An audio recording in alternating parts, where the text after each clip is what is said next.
tests like we always do. Because ever since the Spider-Man Oh thing yeah, where it happened, I've just been completely paranoid didn't about work. checking to be absolutely sure. Sure. Cool. All right, we're good. All right. Awesome. All right. Well, welcome back to Rated M for Immaturity.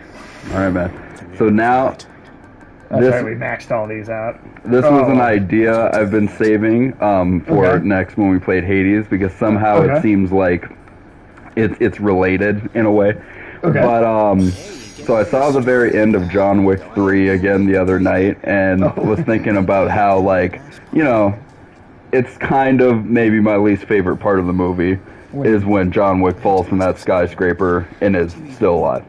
You know, and then it hits his back on a metal and head railing, and every part of his body pretty would much be everywhere. broken. So I was trying to think about how they could make another movie and actually salvage that ending. And it occurred to me during the very final scene where he's brought to Lawrence Fishburne. And it's the first scene you've seen Lawrence Fishburne after he suffered those, like, 7 cuts or whatever. So every other time you've seen Lawrence Fishburne, he hasn't been that super interesting a character. He's just been like this guy. Yeah, exactly. He's just been this guy that lives on rooftops. He's always on a rooftop with a bunch of pigeons. Right. And he gives John Wick a bullet every now and then. That's been his character up to this point. Right. And it's not super interesting. But the last scene you see Lawrence Fishburne in is the only scene in all these movies where you see him where he's not on a rooftop. Okay. Or in that, like, locker room, whatever situation, in the showers with the other guys. You probably don't remember that scene. Not really. I felt like there was some scene in the movie, but that probably was, yeah. All of a sudden, there's this scene where it's like he's in the sewers, probably, or in a abandoned subway system. It's so underground, and the lighting is really weird too. It's like this ghostly blue kind of lighting, or whatever, and you know, it's just a way that, honestly, I feel like in a few different, like, adaptations of Greek mythology that you've seen Hades have this look to it. Oh, are you saying even in the Disney Hercules, there was this, like, dark blue kind of color scheme to a lot of the underworld. Yeah. And it occurred to me an option or path for what should hopefully just be the last John Wick movie going forward is that John Wick did die, yes, and he's actually in the underworld in that last scene. Shit, okay. And Lawrence Fishburne was Hades the entire time. Well, basically, yeah, but my idea is that Lawrence Fishburne, when he got those 7, you know, they made it sound like 7 fatal cuts, he actually died too, but then he became the god of assassins after this. So he runs the underworld that assassins go to when they die. So then, and some people might have a disagreement with this take on things, because sure, John Wick does just get wheelbarrowed there to this it's a rather mundane mode of transportation to get a person to the underworld. Sure, I grant you, but yeah, I mean, I can see. I guess I can see it, but at the same time, I feel like it works. Yeah, exactly. But you be subtle about it too. Like in the first scene or so of the next movie, John Wick's still in this underworld type setting from the last movie, and it seems that they don't, like, outright say it's the underworld or whatnot. It's kind of vague. But Lawrence Fishburne does the same thing that he does in that second movie, where he gives him a bullet. He's like, you get 1 bullet or 5 bullets or whatever it was. This time he gives John. He's like, yes, Ulysses. John Wick did go to Hades. Or well, at least that's Michael said. Idea for the next movie. But yeah, Ulysses. Ulysses. What's up?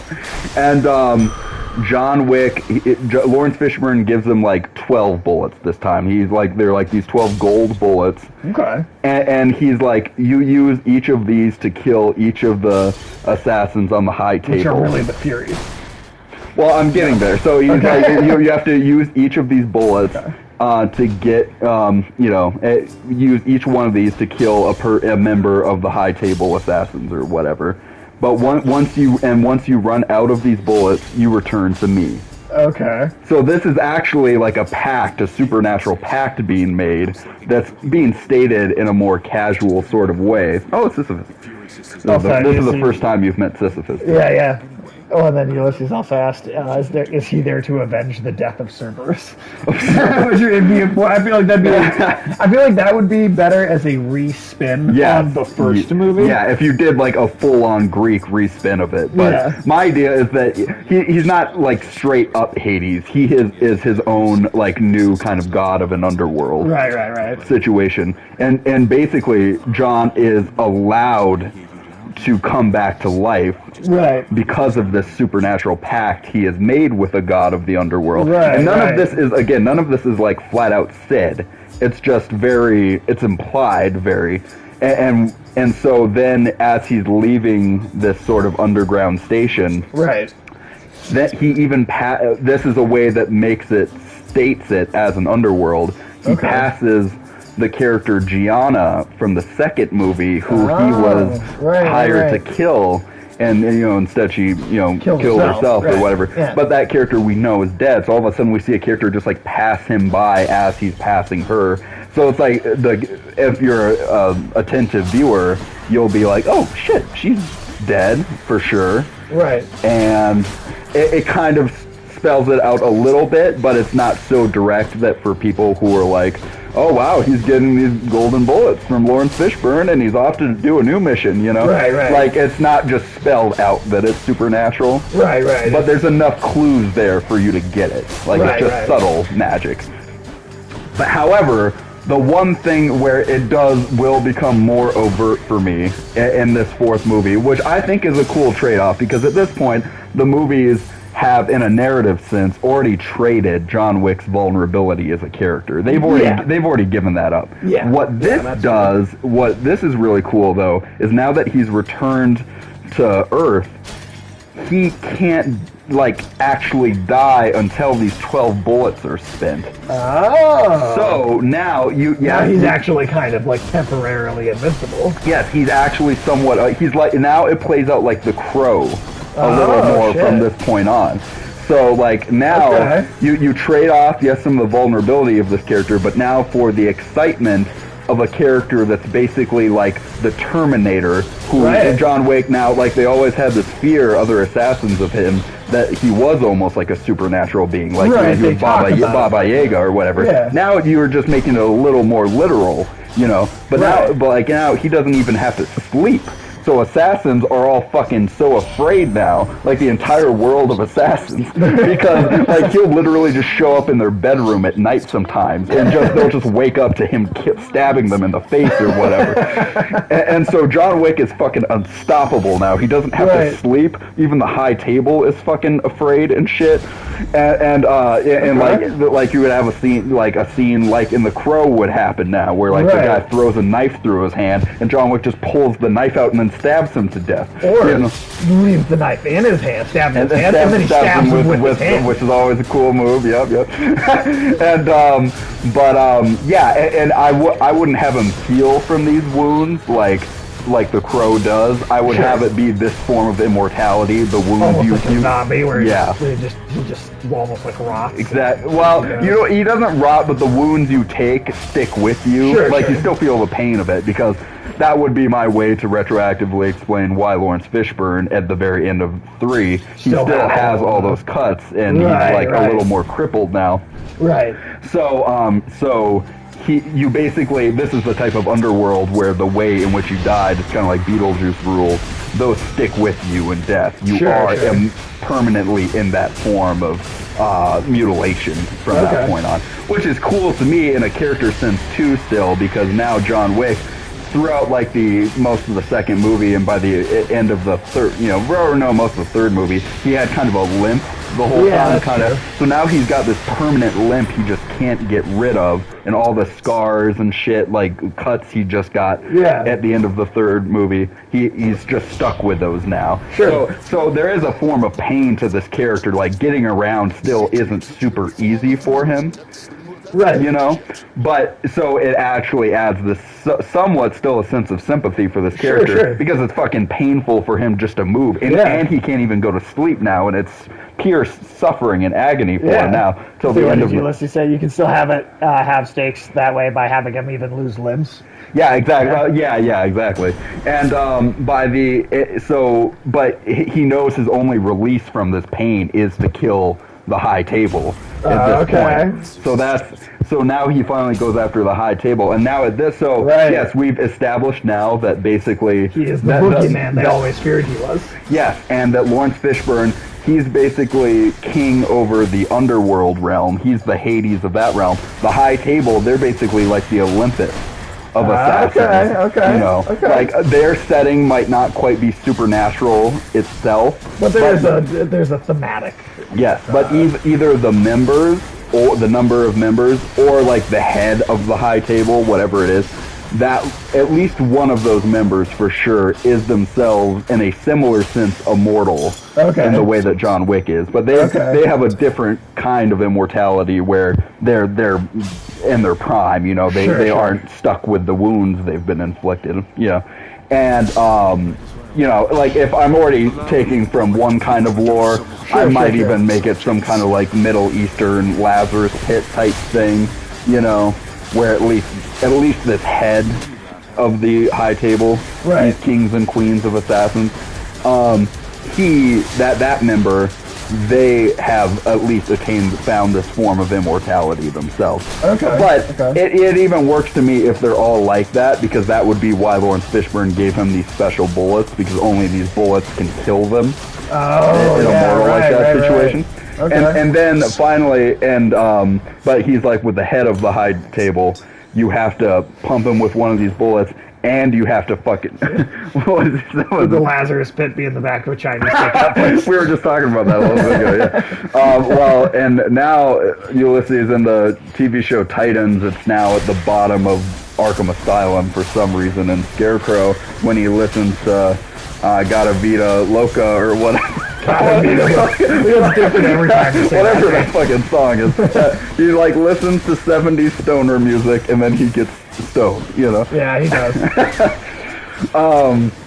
But John Wick, so then like the last battle between John Wick and this fucking head of the high table is almost like this Highlander sword fight of these two immortals fighting and shit like that. That'd be pretty fucking cool. Yeah, and that's how it ends, with John actually just cutting off the fucking head of this fucking king of the high table and shit.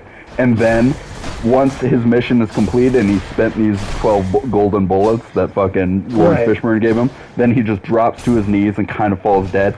And then he returns to the underworld, and the movie ends with an actually happy ending, which is the only way I could thought to inject emotion back into the series, is his wife comes up to him with the dog from the first movie, and they're both, and that finally just cements it to the viewer that like, oh, he gets to be reunited with his wife, and he basically goes to the heaven, the Valhalla for assassins within Lawrence Fishburne's underworld. You know, it's like more like the Elysium because it's next to the hell, basically. But he gets to like this door opens and it's like just more natural white lighting.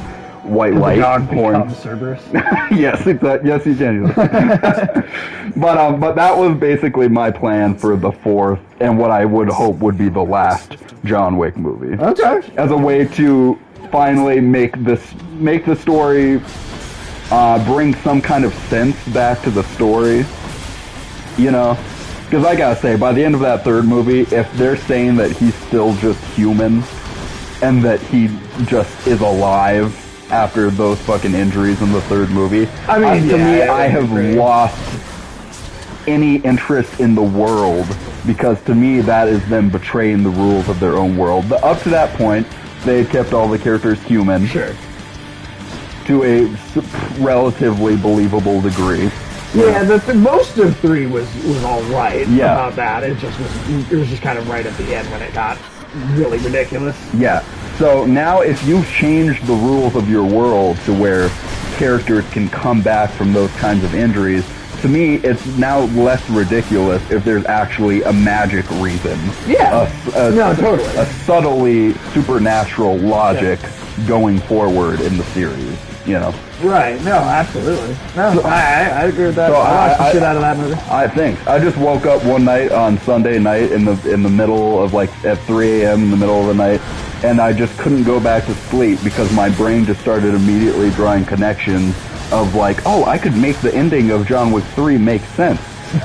And then, like, right. for an hour and a half, I couldn't go to sleep until I'd completely filled out that idea. So... just like, got it. Just like, I have to make it make sense. Yeah. It was the only way. And Keanu Reeves, if you're listening, there is that. This is the only way you are going to make that fourth movie worth a goddamn, all right? I'm serious. I mean, I'm passionate about this. I like your movies a lot. I love the John Wick movies. But you got to salvage that third one, goddammit. And this is... Oh. I spent... a lot of time not sleeping, thinking about this movie for you. Some Path of Exile type bullshit. I've actually never played Path of Exile. Yeah, I haven't either.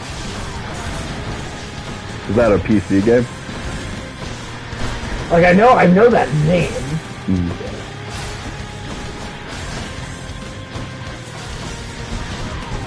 Oh shit. There we go. No, seriously. And who does? Is it Sony? Do they do fucking John Wick? I don't know if it's on consoles, but it has boss fights just like this. Let's see. John Wick. You know, I actually don't know what the movie studio for John Wick is. Yeah.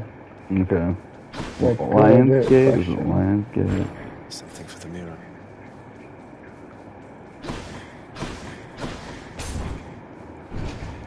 Okay, it's Lionsgate. Lionsgate, Keanu Reeves. I'm giving you these three ideas, all right? Fucking. Yeah, take them. I mean, like honestly, Keanu, I'm thinking of like sending a tweet to you or something. Maybe even just writing you a letter if that's okay, explaining why this works and why this makes sense.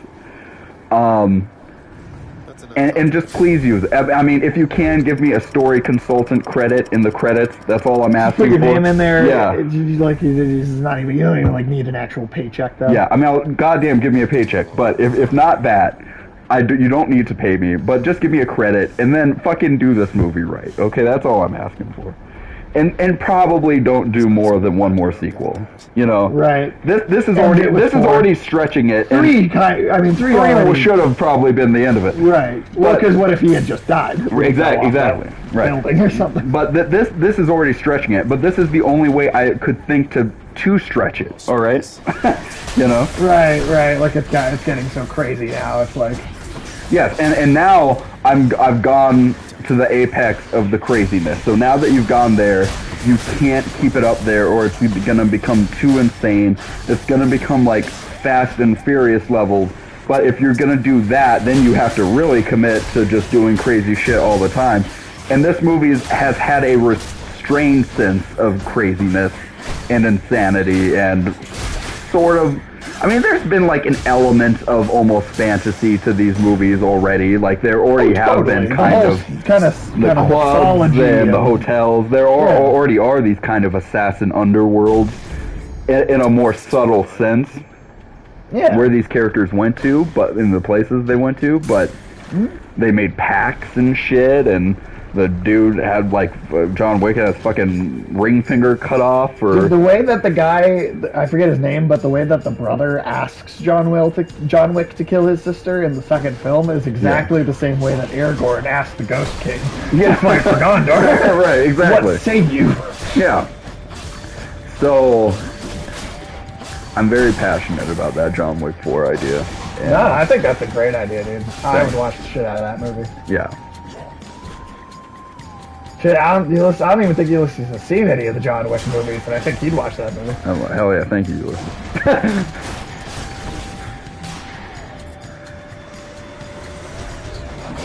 I mean, at first I was trying to come up with an idea of how you could possibly do just more John Wick sequels in general. But the more I thought about this idea, again, you're elevating the craziness already to a point where if you don't want people to get sick of it, you should end it with the fourth one. Oh shit. Because I would say for me personally, up until I had this idea, I was already kind of sick of the idea of John Wick as a franchise past the third movie, just because it's just gonna not make any more sense after this point. It is getting to a point where, I think you could maybe do one more. Yeah. You'd have to. You gotta. I mean, even if they don't go full on supernatural with it, they cannot do a 5. Kind of no matter what. Otherwise it's just going to be stupid. Yeah, exactly. What is that? What even is this item? Oh, the boon. Those are boons, but that's enough. Oh, okay. Well, that's an Athena boon. Oh, so those are what boons look like when they're offered through the shop. Okay, all right. Yeah. So he could go to space like Jason, John Wick X. I mean, okay, that's what I'm saying. If they're willing to go to those super ridiculous, we don't quite care if they're good anymore levels of being sequels. It's just fun. It's just making money at this point, for as far as why they're making it. And the unfortunate thing is, I think John Wick, I think Keanu Reeves just loves these movies so much. Well, and people finally started calling him a good actor. Yeah, right. And he loves the character so much. Well, that's true. And that I think Keanu Reeves likes making the movies so much that I could see him being one of the main reasons why there would be multiple sequels. Sure. But Keanu, you gotta realize, you gotta let good things end. Because otherwise they're not good. Yep. Hey, look at Supernatural. Yeah. That's gotta be one of the worst examples. Most franchises, man. Most franchises. Good. Oh no, I know, but Supernatural's one of the best examples of them not just ending it. Yeah. Oh, big time. Yep.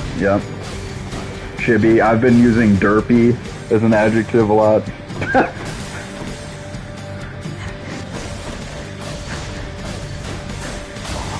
There we go. Oh, Poseidon. All right.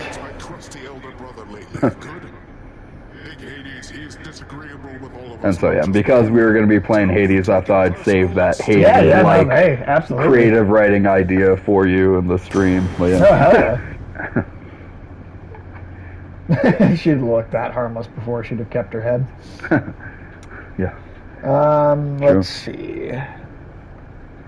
So, I don't know if you're low on coin. Do you have 146 coins? Yeah. Okay, you've got a fair bit of coins and shit. And the special seems for Poseidon seems to be his best one. Yeah. Well, that's not his. Those are going to be called the call. Oh, that's just the call of Poseidon or whatever. Right. So if you don't have a strike yet, I would go with that. Because I don't have that one for the strike. So yeah, I like this format of saving big, cool, creative writing ideas for these streams, one idea stream or whatever. Because I was very excited about that one, and I was actually happy not to start talking about it all before we started streaming. Yeah, no doubt. Because I didn't want to use up my fuel on it, my gas on it, this, but. Hey, I managed to get those guys without getting hit by all the bombs over and over again. It's one of those ideas that are so good that even a coworker at UPS tonight, I plan when I'm there to just tell him the whole idea of this John Wick. I mean, regardless of if he's even seen any John Wick movies, I'm gonna sell him on this idea. Because one time me and Ben were talking to, he's a UPS shuttle driver that we load with sometimes, and me and Ben were talking to him one night, and one night I came up with this whole idea for a Mewtwo John Wick style gangster revenge flick for Mewtwo. Yeah, because Okay. I always liked in the first movie how it was this guy named Don Giovanni, you know, who like fucking he fucking Giovanni. yeah, he fucking financed he's the head of Team Rocket and shit, and he financed the cloning of Mewtwo. Sure. And basically, Mewtwo Strikes Back, that first animated Mewtwo gun fu.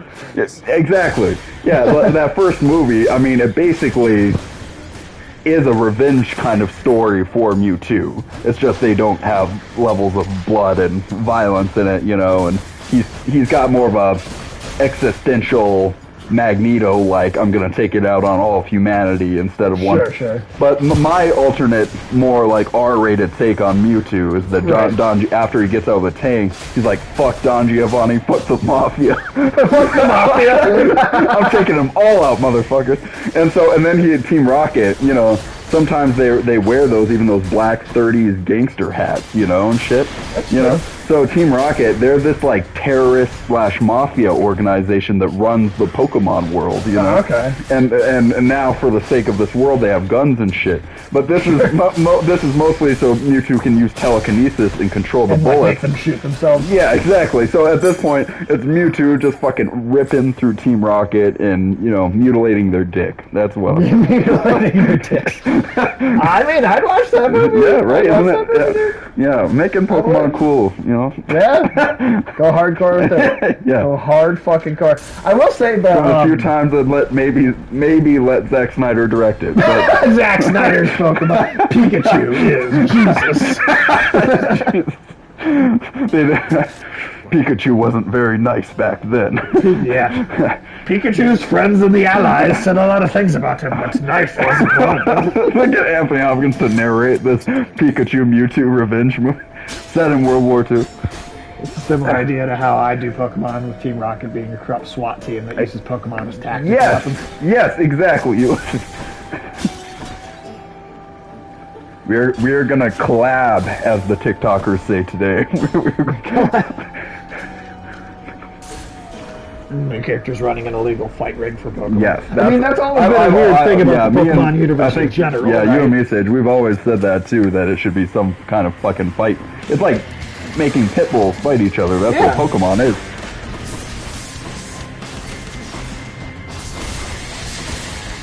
I mean, honestly, the characters that are called Pokemon trainers, like Ash and shit, they should more be like anti-heroes in those movies. They should actually be poachers, all of those characters. Yeah, they're stealing animals. Poachers. Yeah, and the professors and the police and shit, they could be the people that are trying to, you know, regulate law and this shit. There should be some kind of Pokemon Natural Reserve, you know, government agency that actually tries to stop Pokemon from being enslaved in Pokeballs and shit. Yeah. No, hell yeah. I will say I'm actually, like, the next, one of the next games actually looks kind of cool. Mewtwo makes Ash explode into guts at one point. Like Dr. Manhattan. Yeah, exactly.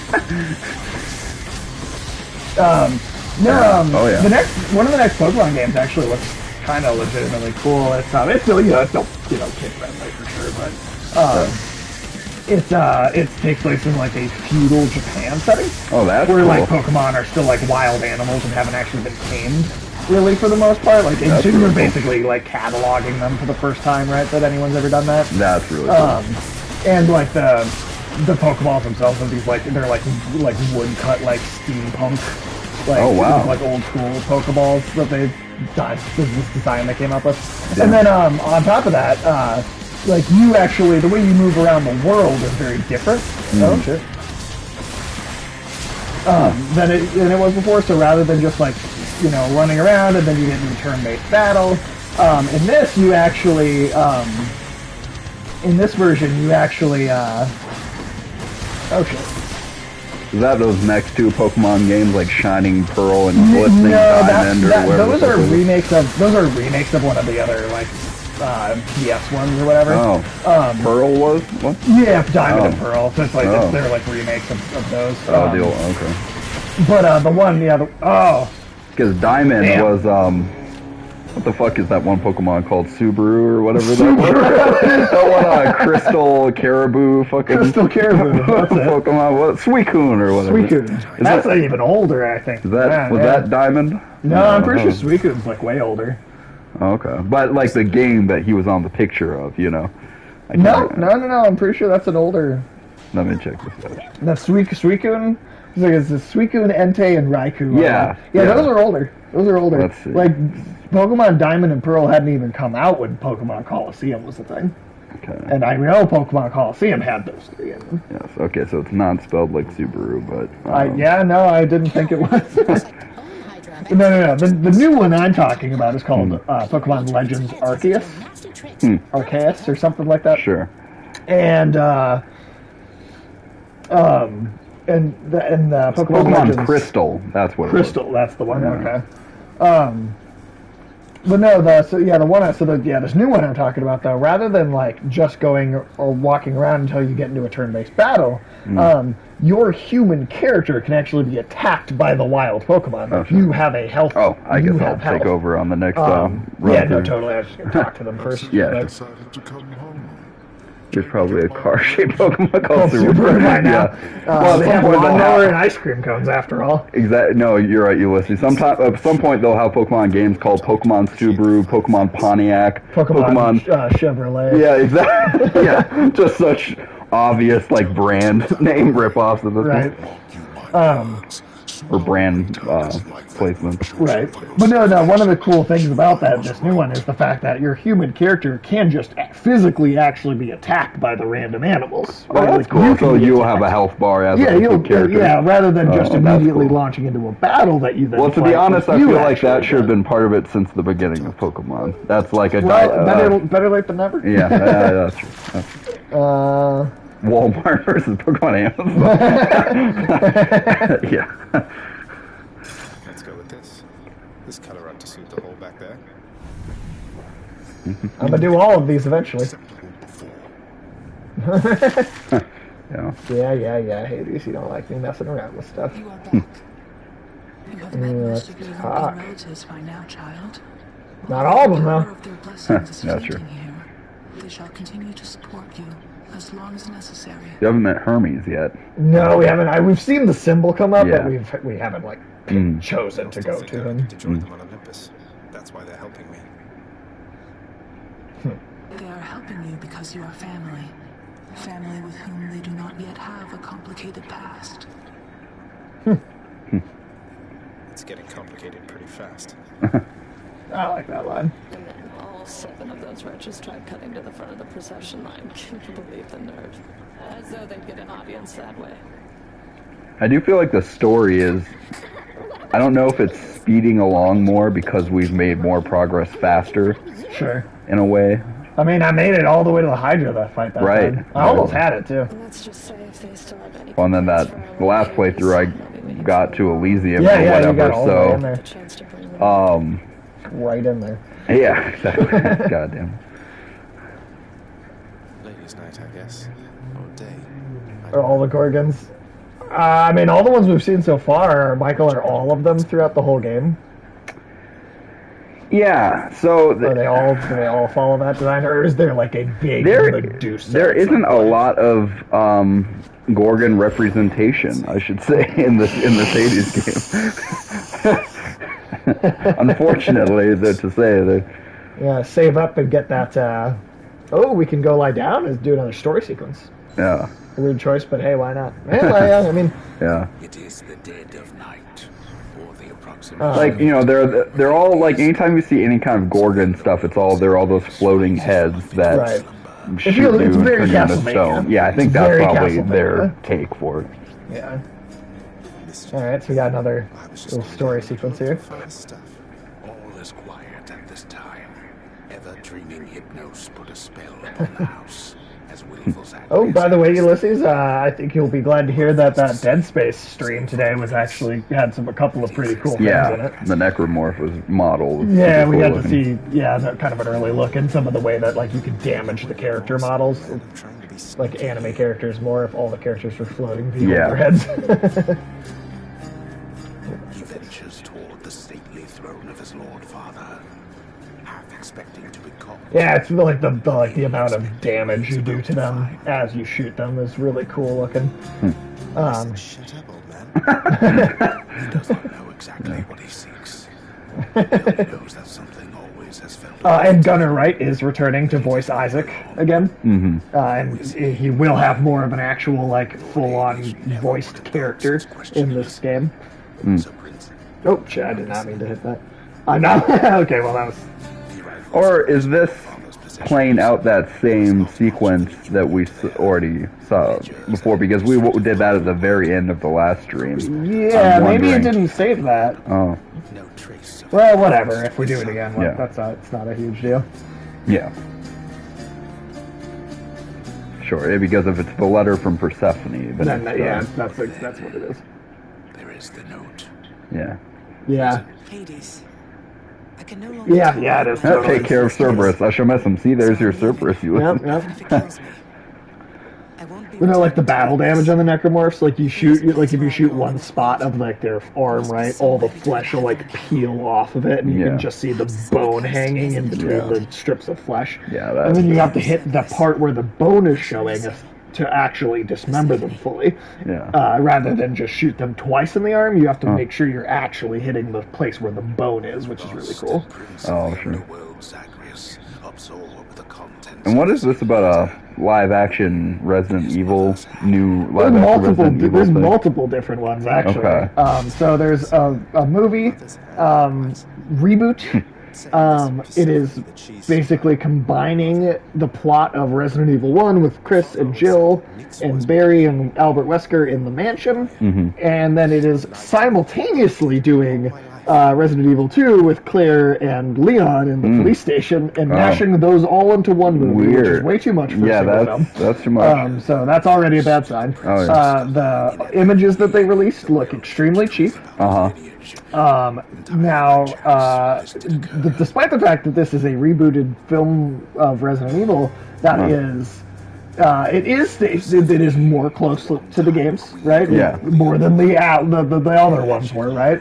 However, Yeah. it is the same production company that is making these. So, throwing Wesker throwing RPGs around in a volcano. I mean, why not, right? Yeah. Like, I mean, at this point, this movie's not going to be good anyway. Well, that was my other question. Is the director of There Will Be Blood and Inherent Vice and The Master, is he still making the next He was Resident never Evil? making that. No. Paul W.S. Anderson is not making this movie. Oh, but it is yeah. the same production studio Okay. that was That's willing not- to work that's with not him in good. the first place. Yeah, that's not good. Now you know. So, I don't know. Doesn't seem like a great thing to me. Well, since it was the same recap, yeah, well, whenever we Yeah, want as soon to as switch this part's controllers. Yeah. As soon as this is back into the... Mother. Alright, awesome. Will you even remember me?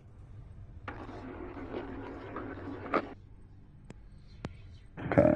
Alright, should be good. Sweet. Alright, Michael, you show him how it's done. I'll try. Yeah, we'll definitely save up to 500 and get the other Defiance yes, thing. absolutely. Okay. I think you did Got like everything. 8 of on those keys now, too. that. Oh, sweet. But no, Piece of advice, boyo. the boyo. A guy like me, just give him a good stab right in the back without a second thought before he sends it crying back to Papa.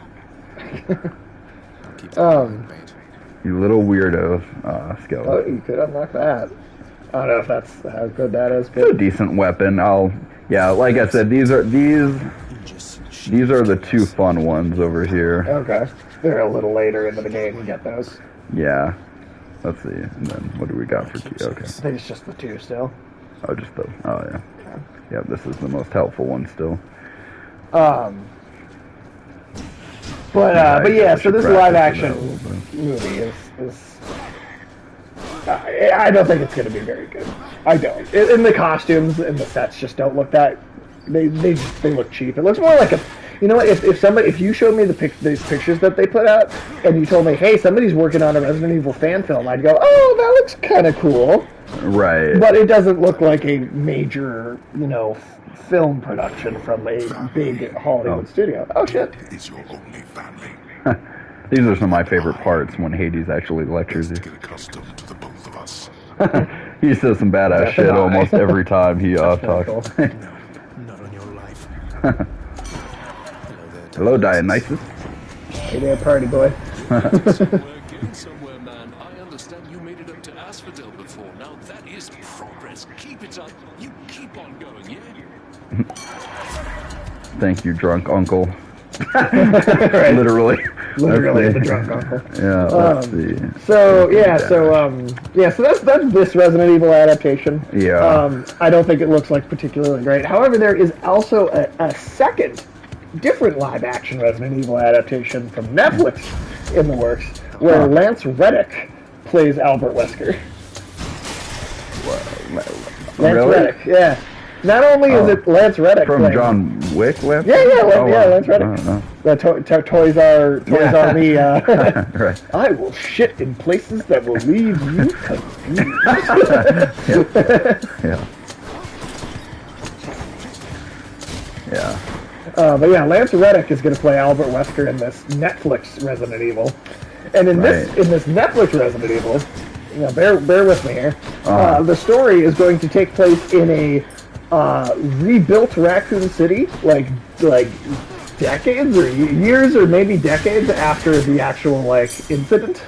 And it's like about Wesker and his grown-up adult kids. What? And Albert That sounds Wesker like a weird premise for a movie. He talks about being vegan and drinking kombucha. What the fuck are you talking about? Are you just making this up right now? No, I'm not making it up. This sounds way more made up than my John Wick 4 idea. What the fuck? No, this is actually the bullshit that Netflix is trying to make. Sounds like what Stoner Scarecrow comes up with after he's lit up with Doobie. Well, and not only all of this, but you also have,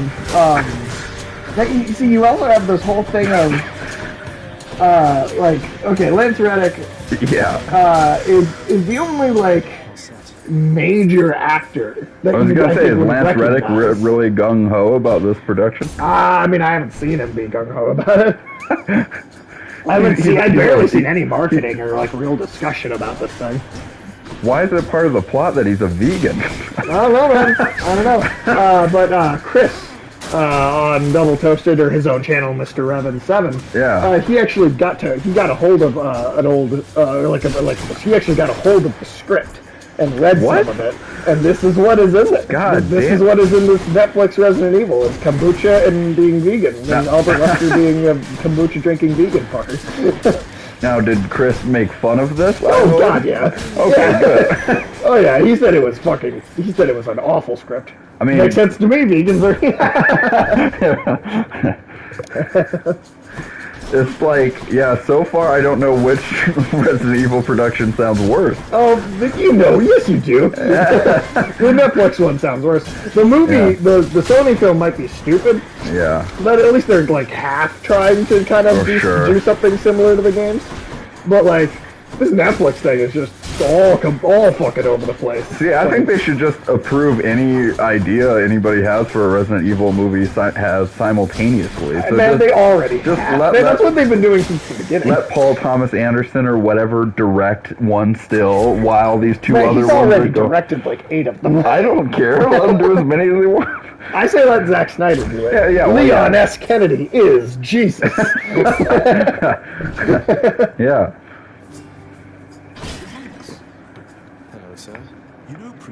Your Captain America shield looks like it kicks ass so far. It's a pretty cool weapon.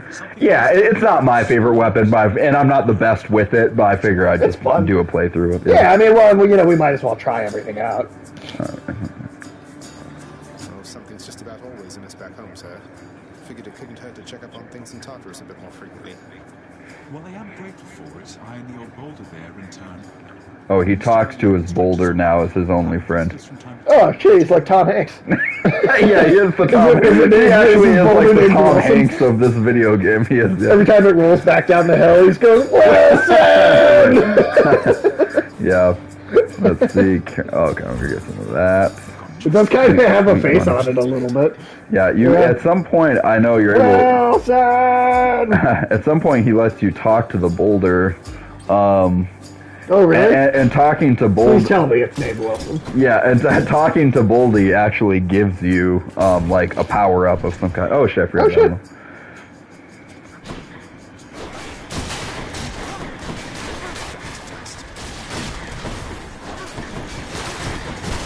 But yeah, you're right. It is very Captain America shieldy. Nadia's this time, by the way. Oh, hey, Nadia.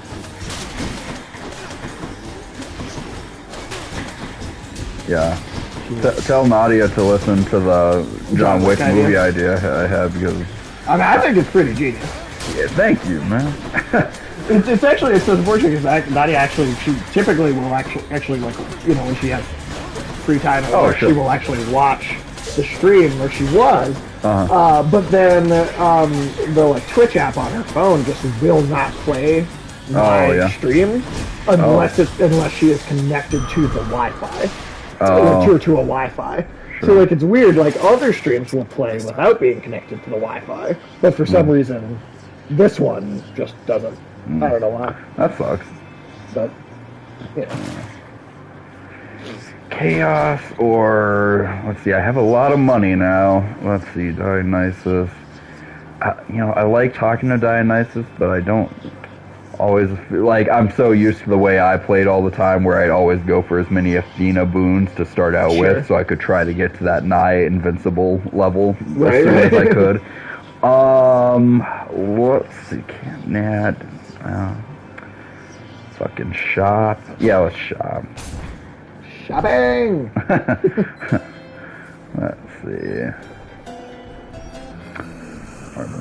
Hey, Karen. Talking to Batman. Let's see. And also one of the reasons why we did the whole Twitter thing too was partially because I've also just kind of learned that the Twitch notification system kind of sucks. Oh, so, like, yeah, sure. The Twitch notification system is not great about actually sending the notifications out that you're live, like to every one of your followers immediately. But the Twitter, I think, will be very helpful in, like, you know, once we have people actually like on Matt or following Matt account, more people will actually like know that we're live when we go live. Rather than happening upon it, you know. Well, that's good.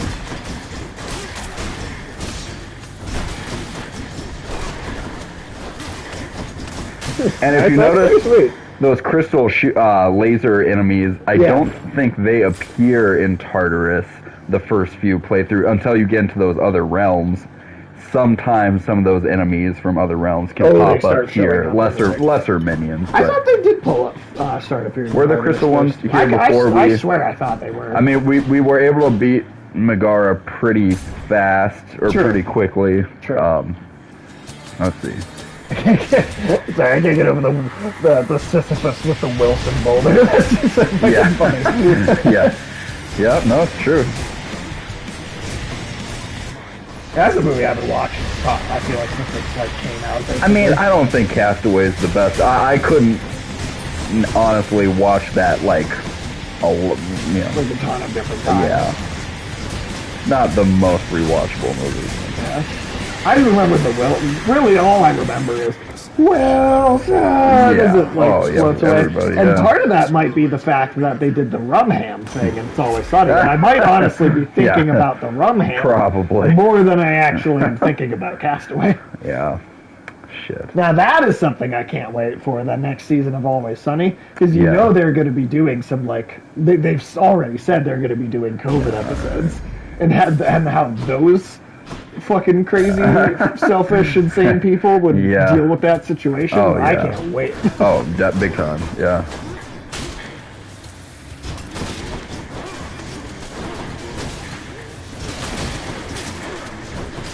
Alright.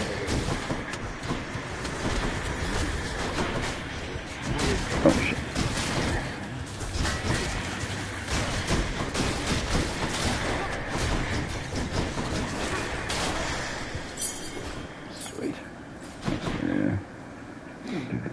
Oh, and then I don't know if you know, Michael, but we are, me, Alex, and Ulysses have now started our Knights of the Old Republic. Oh yes, I remember you saying you were going to start that last time.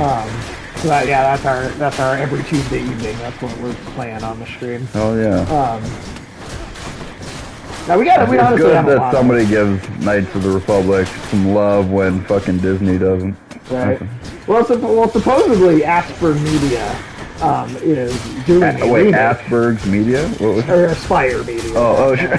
I guess I'm still used to just saying it the way it's spelled. Oh, sure. But I actually do think you pronounce it Aspire. But it's Aspyr. Oh, sure. But I do think you're supposed to pronounce it as Aspire. But Oh, sure. this game developer called Aspire Media. Ask for media. Not quite. I will eat your ass. No. I'm with you, Ulysses. I can't say the fucking name of this company. Let's see. Aspire. You can say Aspire. No, I can't. Let's see. But no, you just don't want to try. That's true. But no, aspire to ass. I aspire to eat my neighbor's ass.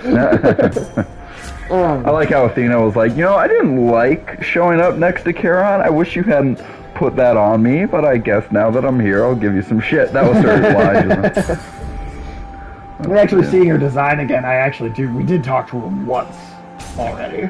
Yeah. She only popped up like one time, I think. So Yeah, I mean, we've gotten some Athena boons before this moment. But no, Aspire Media is rumored to be working on a remake of Star Wars Knights of the Old Republic. In the last couple of years, Aspire has hired on a lot, like 50 plus, like team members that worked at BioWare back in the day when they made the original game. Yep. They've straight up gotten all these people that actually worked on the original game to like come in, and I'm like, that seems like a good thing to do if you were doing a remake. Aspire Media has also been around for a long time. They made the original. They made the Mac port of the original KOTOR game. Oh, they did the thing. They designed it so it wouldn't run on the Mac or the Mac computer or whatever. And that's actually, they have existed since the mid-90s actually. And for a long time as a studio, that was what they did, is they made ports for Mac. Like they took whatever game and they just made it so it ran on Mac.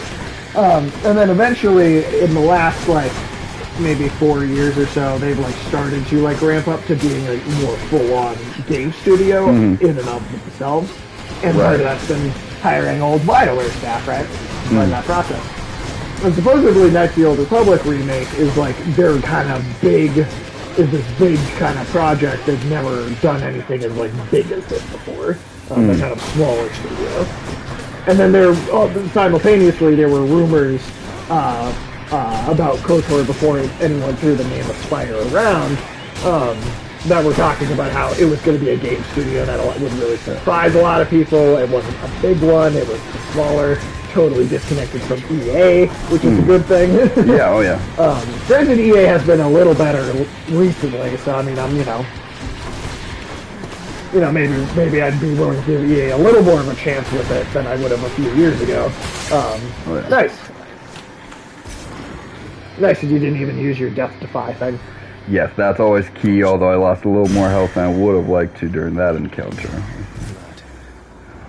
Bounty claims, you got some Titan blood, nice. Oh yeah. Yep, you'll like what we'll be able to do with that, with our weapons later on in the game. Oh, I bet. Yep. Make them way more powerful, I assume. Make them into other weapons, technically. Just transform them into other things altogether. Yeah. That's cool. That's pretty cool. Okay. I got okay chunk of health. Here's an interesting topic, Michael. I don't know if you've heard about this, but there's been no gameplay. In fact, I believe the gameplay reveal was supposed to be tomorrow. Sure. But they did have at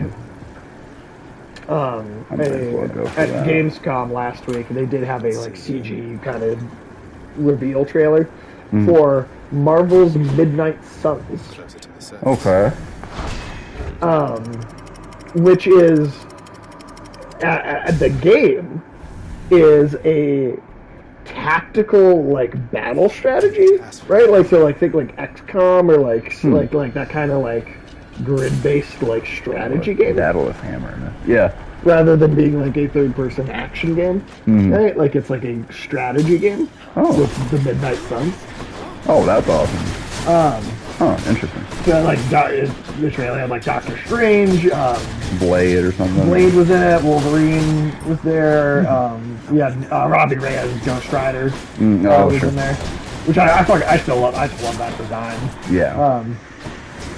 And it looked like it looks like it's one of these where you design a custom like RPG character to play as, and then you have like a team that you and so but it being like we'll see what the gameplay looks like, because they said it doesn't play like exactly the way XCOM does, but I assume it's going to be, the camera's going to be a bit more overhead, right? You're looking down on a map and you're kind of picking where all the team members are going and what they're doing, so you're commanding like army units. Not too dissimilar to the board game that there's Hermes. me and Ulysses would like to make. Totally dissimilar to that. So it's an interesting thing to go for. Yeah. And this is actually the developer that made the XCOM, the more recent XCOM games. Right. So it's a very kind of different kind of game for them, for a Marvel, for like Marvel, the six Marvel superheroes, and make a tactical battle strategy. Like that's just unusual and like what you usually get. Superhero XCOM just makes sense as a genre mechanically. It does.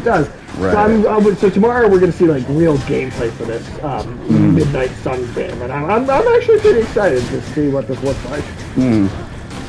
For sure. I'm almost disappointed that they're doing it, just because I feel like we could have been the first one. Right. We had this idea with Green Lantern, and we were like, let's make this Green Lantern game. Well, I still think it's, especially if you guys do it as a board game. That's true. Doing it as a board game will make it more overall unique, I think. Yeah.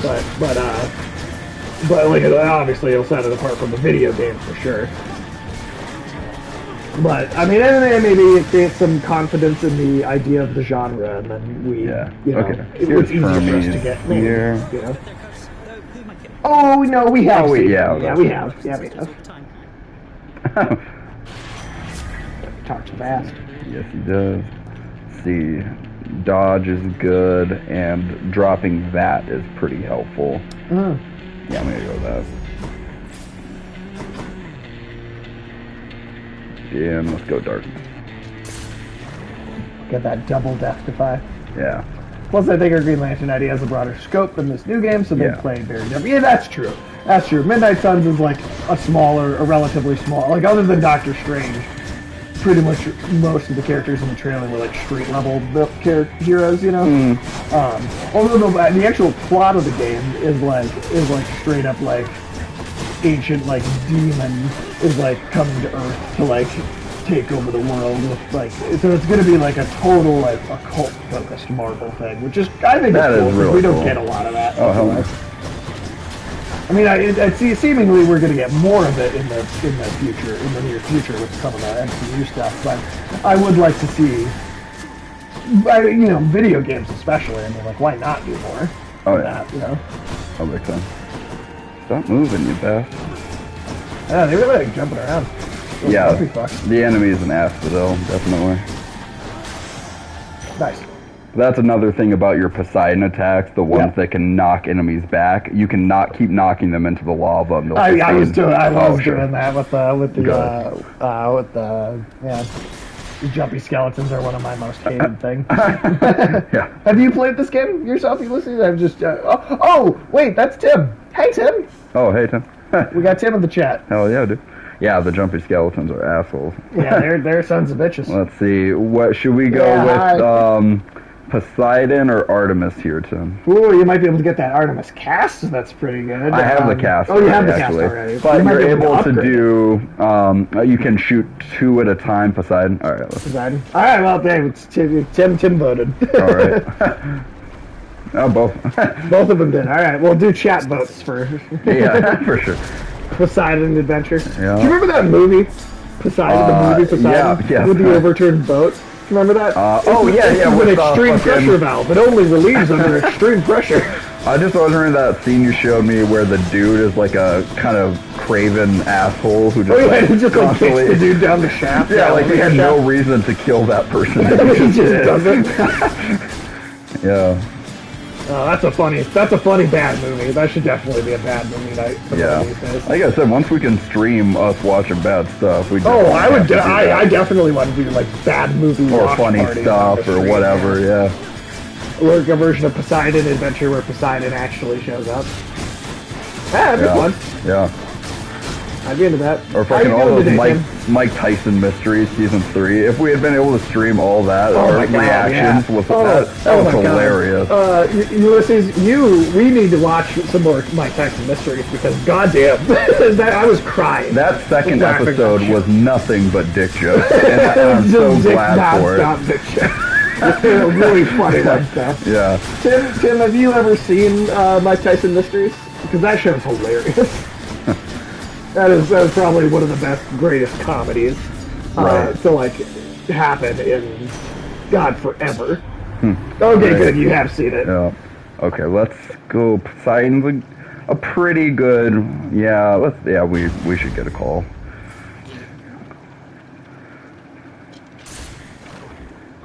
But no, I just.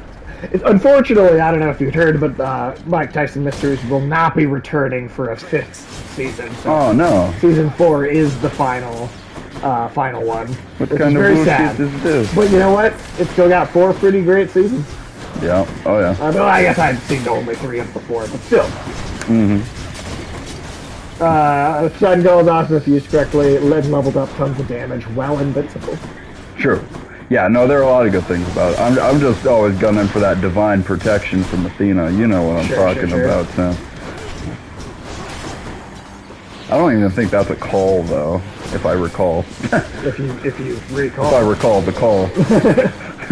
Oh yeah, that's a lifesaver. Yeah, I bet, man. I bet. I haven't gotten to see it myself yet, but that sounds awesome. Yeah, just constantly those like 4 shields that show up around you when you use her dash. Those are always around you in the.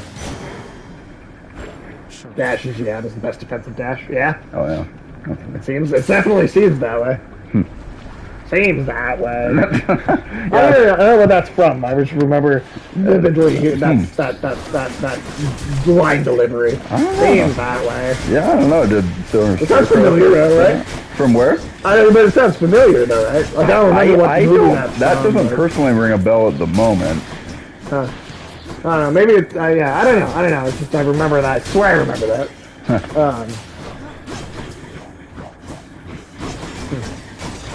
Yeah, more incoming damage. Hermes has a buff that increases the dashes. You can see that's a godsend.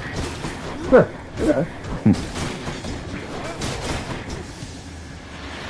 Me and Tim, I think, did we clear 3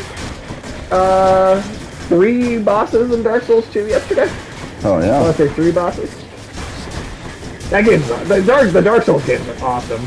Michael, if you ever wanted to give them a try, yeah, of course. If that was ever something you were interested in, we could totally, because you can do up to 3 players. Getting close to 500 now. Sweet.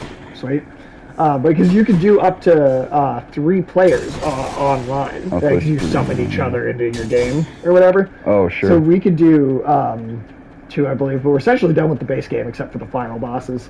And then we have a couple of DLC things to do. We're very close to the end of Dark Souls 2. I wonder if we'll hit 20 episodes because yesterday was our 17th session on the game. So. Oh, sweet. But yeah, Michael, if you would need to have your own either working PS4 or PS5 to do that. That's a mystery boon right there. Okay. I do love the fries and burgers, the modern food. Yeah, right. That is funny to me. Usually like 45 hours each, shorter if you're lucky. Which as a magic caster, I am not. Oh, Athena, sweet. But the Souls games. I do not yet fully understand just how precarious your situation is, cousin. My Lord Dionysus here. He goes about as though this is a festive matter of some sort. Oh, and then depending on the boons you already have, they'll have dialogue in response. Unique to those, yeah. Cool. Oh. Really mean to tell me that discovering a long-lost relative was a cause for celebrating right away? I mean, you can't be telling me a thing like that. attack isn't a cause for feasting, I don't know what is. I feel like Dionysus thinks everything is a cause for feasting. Right. Like, yeah, and this is the first duo boon. Oh. And I feel like this is the first duo boon I got when I played through too. Interesting. Okay. But it's good. That's not my favorite duo boon, but I'm gonna do Last Stand. Yeah. Death Defiance restores more health. Yeah. That does seem like a pretty good one. Yeah. I'm gonna get some health, and now we're gonna fight the fucking Hydra. Yeah. But yeah, there's an immense sense of satisfaction from conquering stuff in Souls because it does. Because it can be so punishing. And don't you have something to say to me? You always have some joke before it roars and shit. Holy Shield is also really good. Stops rapid consecutive attacks by shielding you every time you take damage. Nice. Yeah. Yeah, Tim, you sound like you should be on the stream with us when we do hate it. I mean, hey, he basically is. Yeah, well, you know what? Here's the thing. Yeah, that's cool. There's almost a way that would work, but you're here in spirit. I mean, you're on the stream. I mean, hey, you're in the chat. That's still awesome. Yeah. You're one of our moderators too. So,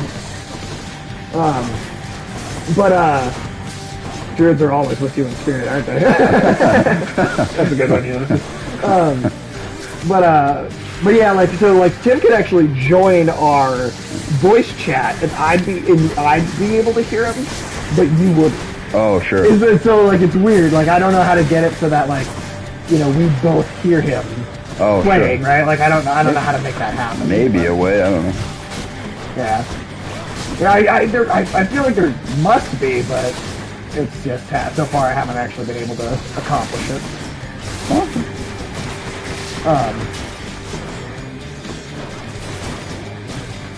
Yeah, so I mean, Tim is my co-host for all of the Souls games, so right. So far we've done Demon Souls, Dark Souls 1. We're I think relatively close to finishing Dark Souls 2 at this point. Bloodborne will be next, which I don't know if you know a lot about Bloodborne compared to Dark Souls. What Bloodborne is like. Yeah, I don't know the differences between all those. So like Dark Souls it's dark fantasy, right? It's like Dark Souls is straight up based on Berserk. There's even some interesting creatures from Berserk even are in Dark Souls sometimes. Bloodborne is like full on horror. Oh, sure. Is the biggest difference, I guess I'd say, is that Bloodborne is meant to be a full on horror game, and it actually has like Lovecraftian like kind of gods rather than the more traditional dark fantasy stuff.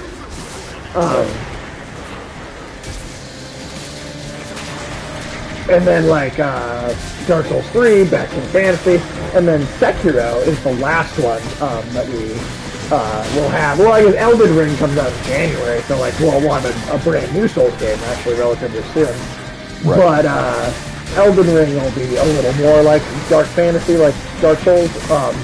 But Sekiro is like Japanese mythology. Oh, sure. Sekiro is also the only one that is truly single player. So like you cannot.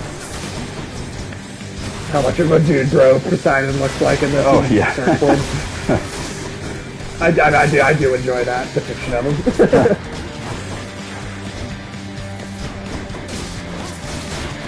So close, you almost got him. No. Do it. Yeah. Yeah. Nice. Thanks. Any more heads you'd like chopped off? No? Fuck yeah. Alright, let's go into it right in its big snake ass. Hell yeah. Do snakes have an ass? Not in the traditional sense. No, they don't have a traditional ass. Traditional. That's another one of my new band names. A traditional ass. Yeah. I like it. Drastic ass surgery, I think. That's a great one. That's a great one. Let's see. Yeah. Juicy Mind says Dark Souls is the innate darkness of humanity and the lengths people go to stave off the dying of the light. Bloodborne is being the chosen hunter that can survive the rigors of being knighted to fight the cosmic horrors. Traditional ass is the best ass. Yeah, right. But yeah, Sekiro is like Japanese, like more weird kind of old school Japanese fantasy. Right. Kind of like, do you remember Otogi? With the giant centipede? Yeah. Yep. So Otogi was actually from software. Huh. So that's actually the same developer that does Dark Souls and all these super hard games now. I like learning also more about the rivers that people people know about the river Styx, but the river Lethe is the one in Elysium. Yeah. So it just kind of leaves everybody in a fog of forgetful kind of happy. Which is cool. Yeah, no, I love that they bring up like little bits of mythology that I knew about that, but I feel like it's just not talked about as much. Right. It's not brought up. Just Styx is what Right. People either know that river or they know the band. That's all. Well, I was going to say that it was an episode of The Simpsons where they do second time in Elysium. Yeah. Right. Second time. I wasn't here long the first time. Yeah, we were. Yeah, Michael did get in here once on our last playthrough. Should put that bull from Percy Jackson in this game. Oh, fucking no, Ulysses. You remember that crazy Iron Man bull? Yeah, I remember the Iron Man bull. Yeah, but that was like weirdly cool. Like it didn't. Well, actually, right, it was one of the things that, like that. That's why it didn't fit into the movie. Yeah, it was too good. It was too good. Yeah, right. True. I'd be alright. I hate those little chariots, fucking fairy balls. are a blight on the fields of Elysium. I hate those little fucking fairy balls. Yeah. The damn chariot's always giving birth. Yeah. That's what they're known for, man. No. What even is this ball? It's a fairy ball. You support chariot eugenics. But yeah, but Otogi back in the day, right? That is the same developer back then that does all the Dark Souls now. Oh, sure. So that's I shouldn't be doing this. Why am I doing a treasure trove? I should have saved my health. Man, I don't know. I should have saved my fucking health. God damn it. That was a dumb idea. Well, you're in it now. Yep. You got one death to find. Yeah. Good luck. I just wanted money. I just wanted money. That's how all problems start, right? You just wanted money. But no, I love being able to do this with the chat though, because I feel like it adds to the comedy of it too. Yeah, but I feel like it's kind of a way for some of us to hang out more. Yeah, you know? Oh, that's true. Yeah. Which is why I would encourage you to set up a Twitch. I know. It's just now with school starting up next week you're not too. Gonna have it's like how much time would I? That's fair. That is fair. Yeah, hammer that is time. totally I know hammer time. We'll do the battleless hammer for sure. Fucking chariots, man. They give me ass cancer. Do they have like vaginas on them? Yeah. Or, like, how does this work? You don't know how chariot intercourse works? I don't know how chariot. Is there a chariot? There's a chariot in the chariot. When a chariot loves another chariot very much. Yeah. It's chariot penis. They pop that chariot's cherry. The chariot. Cherry Chariot. That's my new album with Gwen Stefani. Gwen Stefani, oh god. Cherry Chariot is my new Gwen Stefani co-production. Damn. More like a Coke production. I don't know what a hollaback girl is. All I know is I want her dead. What's that from again? That was an old episode of Family Guy. Oh yeah. Damn, you remember the good stuff from Family Guy, and that's reaching way back. Yeah, I mean, that was, only like 16 episodes of Family Guy. So, Like the charge Cherry shot. Chariot by Gwen pulled by the Dark Horse from Katy Perry. See, the pulverizing blow would be sacrificing the knockaway effect that Poseidon's boon has. Charge shot, yeah, I'll do charge. Mountain Dew will have chariot vagina flavored drinks at some point. I think I've tried that flavor already. You tried that flavor already? The chariot vagina Mountain Dew? Let's see. Ethernet is always a good one. Okay. Because it has nothing to do with the internet. Or? Yeah, it has nothing to do with that, but it makes your God gauge fill up quicker. Oh, okay. So Ulysses wants to know how the vagina chariot flavor was. It was pretty good for Mountain Dew. How much does it actually taste like? Thankfully, they haven't made one that tastes too much like pussy yet.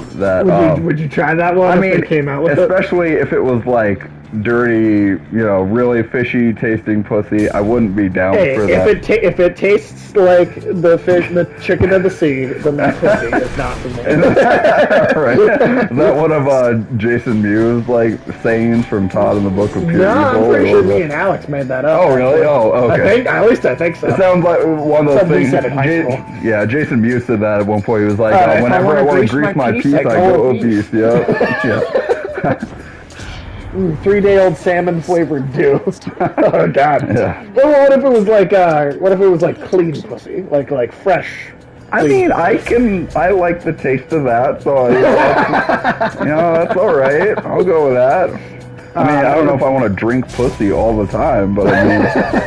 Hey, that's how Michael Douglas got cancer. Drinking best, right? He drank too much pussy. So what did Tim say here? Dread Flight has limited effectiveness, especially on bosses. A ranged shot is super useful as a melee weapon wielder. Okay. I do like that we have multiple people here that are truly experts on the game. I think that's fun. Yeah, true. Although, shit. Drink pussy all the time should be a single drastic acid drink. Yeah, drink pussy all the time is a single on the drastic acid drink. Newest album.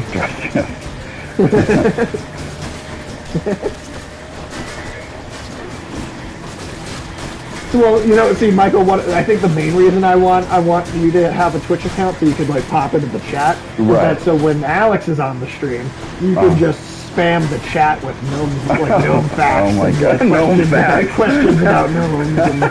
All right. I think that's the prime. That would be the greatest thing you could do with your Twitch account. Right. Oh, for sure. It's the greatest thing you do with life. Shit. Elysium is hard to pass through for a bit, I feel like, until we Rage breaks through shield. Upgrade more and shit. Yeah. Alex wants to talk about Sage's dick with him too. Alright. You want to do one more and then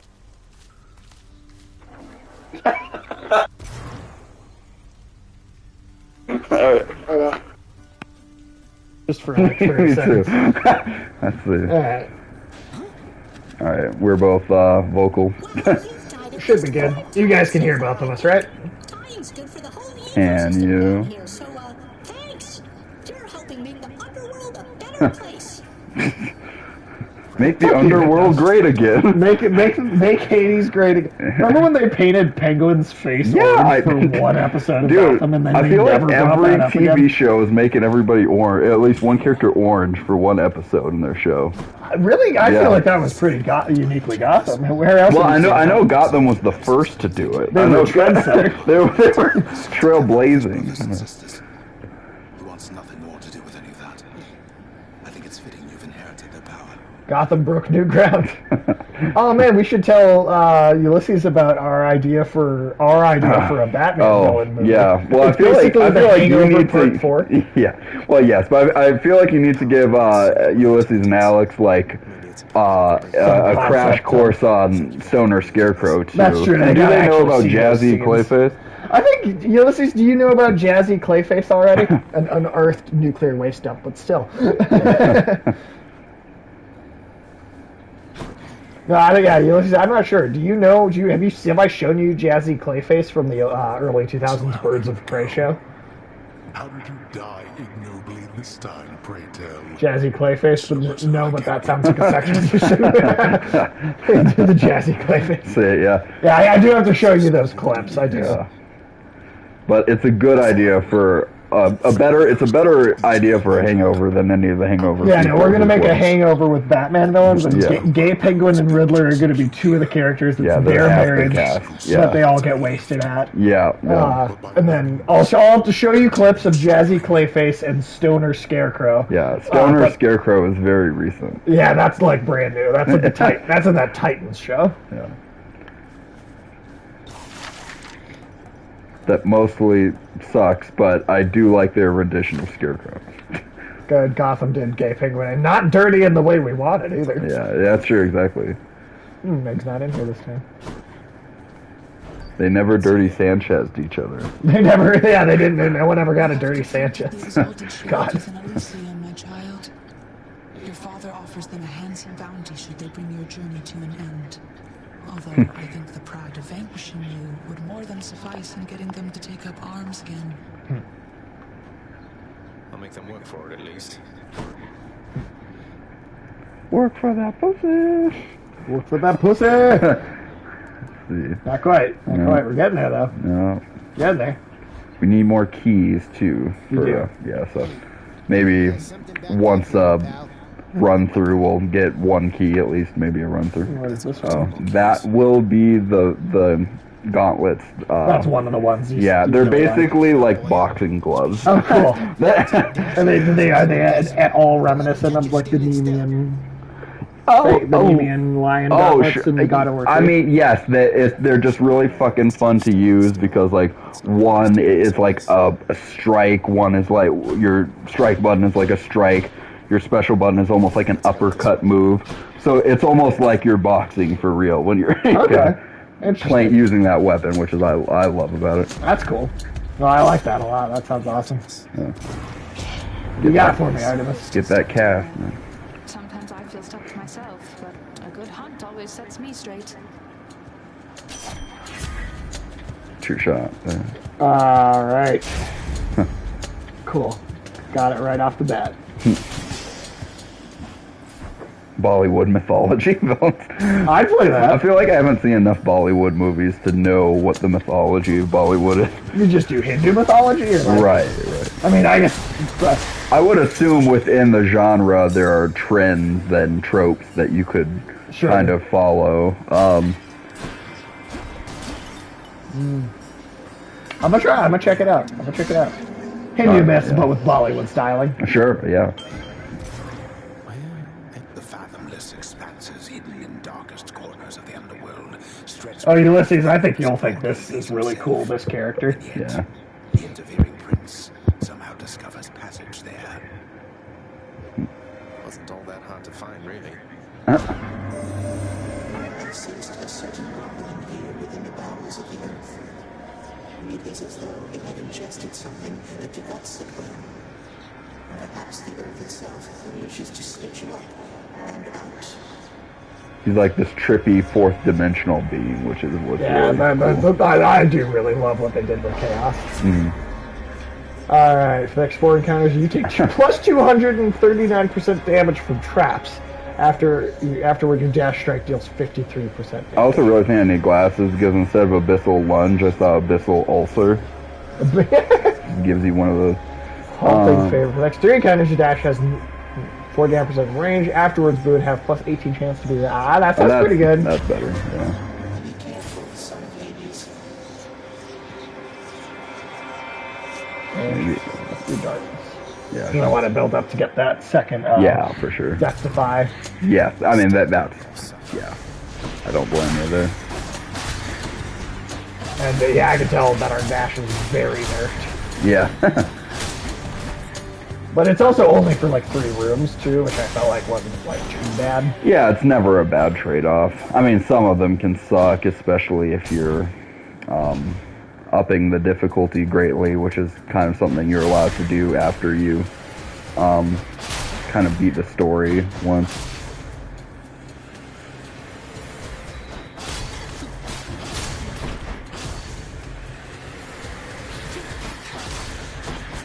And again, not beat the story, but beat Hades once. Right, because that's only like partially like. Yeah. That second life is game changing. I'll take it.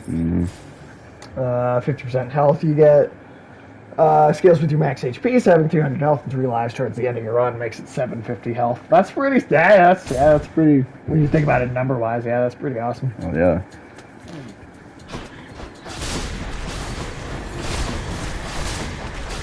I like how Tim got way more into the stats of it than I did.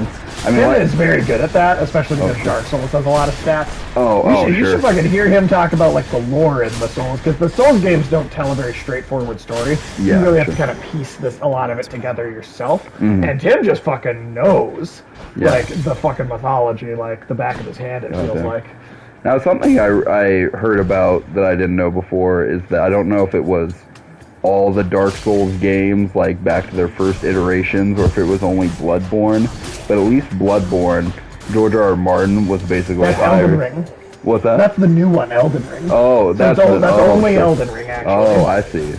But he basically the way they did that was George R. R. Martin wrote like this like kind of really broad backbone universe mythology, like Silmarillion type stuff. Yeah, right. And then the actual like main guy Hidetaka Miyazaki, who actually writes like the actual story, took that backbone and then wrote a story within that world. Well, that's a cool. I think that's a cool use of George R. R. Martin. Yeah, because they literally just had him write lore. Right, right. And then that's it. Say, every item gives a piece of lore, every bit of dialogue, the background. Literally, the environment can even give you lore. Yeah. But Tim just knows how to pick up on it really well. Yeah.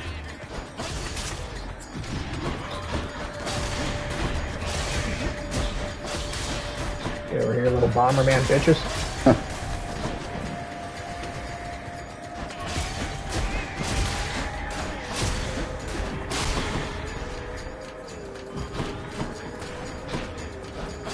Petrifies arc trees near all the keep in Dark Souls 2.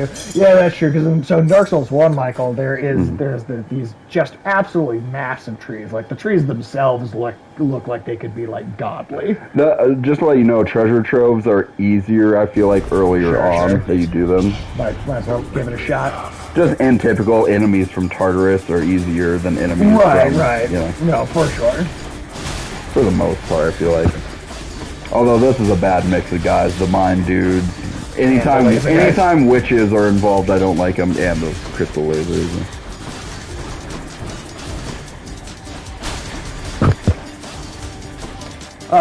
But there are these like crazy ancient trees in the first Dark Souls game, right? Mm-hmm. And they're like the trees themselves like could be fucking like gods almost, like they're so goddamn big.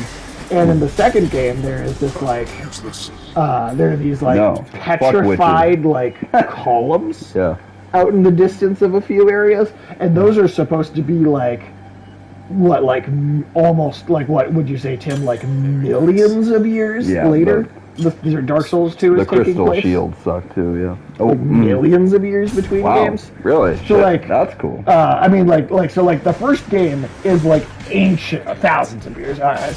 So maybe not millions, but like large expanses of time. Yeah, right? so like to the point that like the things that the places and like things that existed in Dark Souls 1 are like not even really known anymore in the world of Dark Souls 2. That's cool. But there are little bits and pieces of things that do they find ways to stick around, but they're known by different names. They're, like there's very, basic like remnants of them. Wow, I'm doing terrible right now.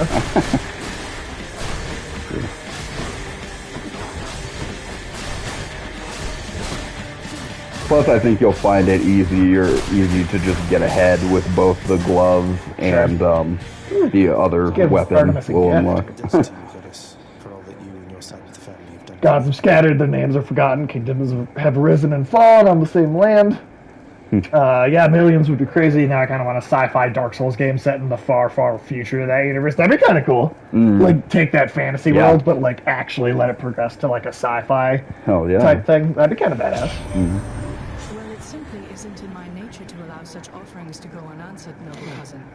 In turn, I wish for you to have this with my compliments.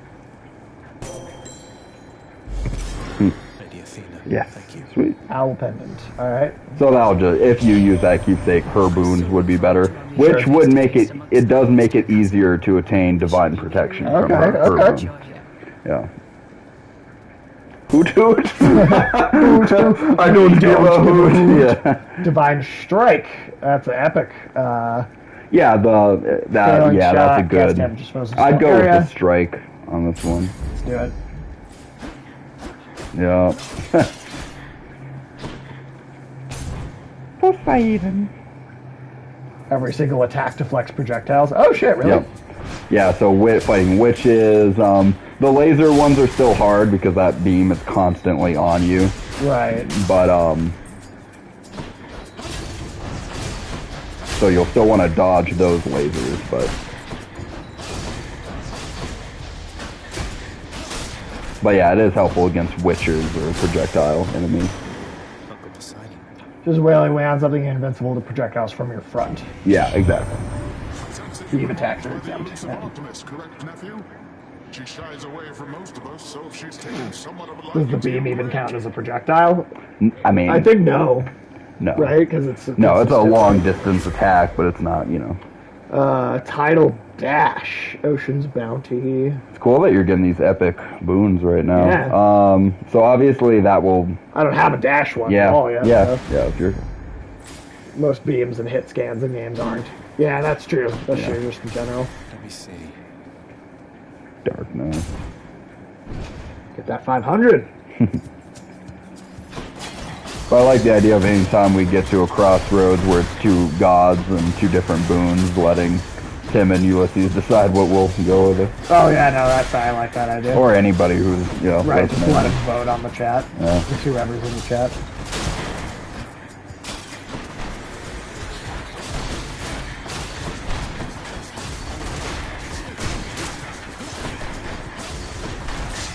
Oh shit. Remember, squares are bad.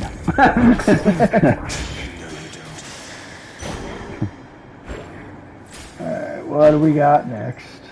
Alright, Oh, double. I mean, I know you probably want the health, but a double boon is always very good. Let's try it then. Let's try it. Double yeah. moon, 2 gods. Yeah. 1 cup. 2 gods, 1 cup. Let's do Artemis, eh? I'm trying to think who's going to be... Who is more of an asshole right now, Tim? Yeah, who should... Yeah, how about the chat votes? Artemis or Athena? Tim says Artemis first. Athena is easier. Okay. Athena. Alright. Alright. Let's do Artemis first because Athena's easier. Yeah, I think so. Alright. After you deal critical damage to a foe near it is marked. After you cast or hit with an attacker's special, fire-seeking arrow. That's cool. So every time you attack, there's another attack that comes with an Artemis. Support fire. Yeah. So that's what's cool about that. We were on better terms, cousin. I ask only Artemis for is your just dodge cooperation, yet circles. still you turn your back. Oh, yeah, that's true. I hate to do this, Athena. Oh yeah, wow, that seems incredibly convenient right off the bat. Oh, yeah. Oh wait, what's up with this little shield? Hiding like a bitch. Well, yeah, those shields are being cast by, you know.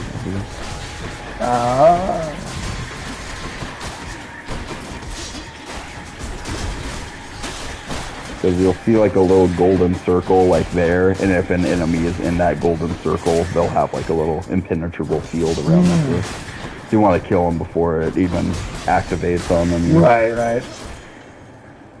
That worked. Alright. Let's continue on already, Zacharias. Athena randomly makes an NPC invulnerable for 3 to 4 seconds. That's not very long. Right. Divine Flourish is special stronger and can deflect. Now, that's a good move to Epic Boon. But that's also her call. Right. Calls are good. I mean, I'm not... Athena's call is my favorite, her aid or whatever, but I will say what's cool about Brilliant Riposte is you will need that for Divine Protection at some point. Well, let's take it then. Yeah. Shield of light. I think it's just a story. Oh, we're about to be at Mega already. Supposed good with your projectile deflection? Yeah, does that like... I mean, I usually get it as just kind of conditionary to the Divine Protection, but, let's see, Brilliant Repose.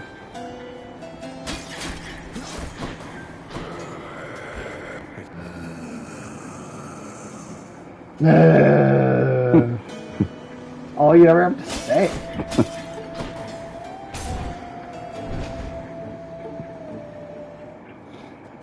We meet again.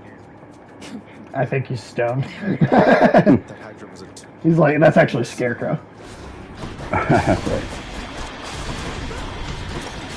So again, yeah, it's a good conditionary boon because whenever you deflect attacks, it deals more damage to the deflected attack.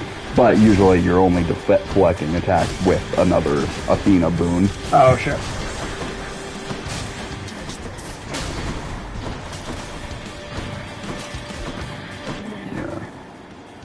But it's Athena's legendary boon, which is the highest rank, like when they say epic, you know? Right, that purple rank. Legendary is like a gold rank. A boon. So it's the hardest to get. And of course, by necessity, we have to encounter Athena once more, but...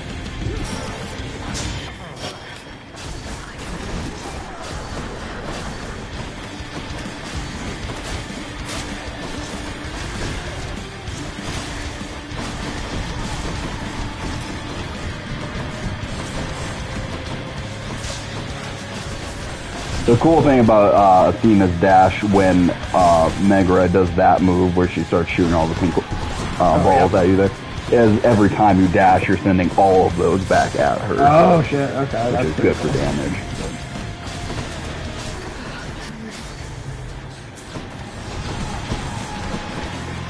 But remember you have your strike too, which you can hit back a lot of those as well.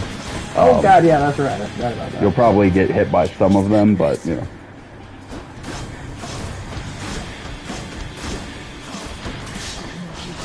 Oh, ooh, yeah.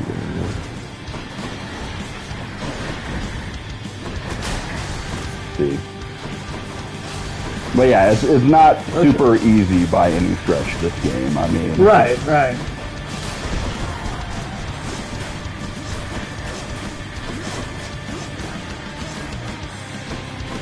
Good evasive maneuvers so far. Looks easier. It is easier than Returnal. Yeah. It is easier than Returnal. Overall. Returnal can just be a fucking bitch sometimes. Yeah.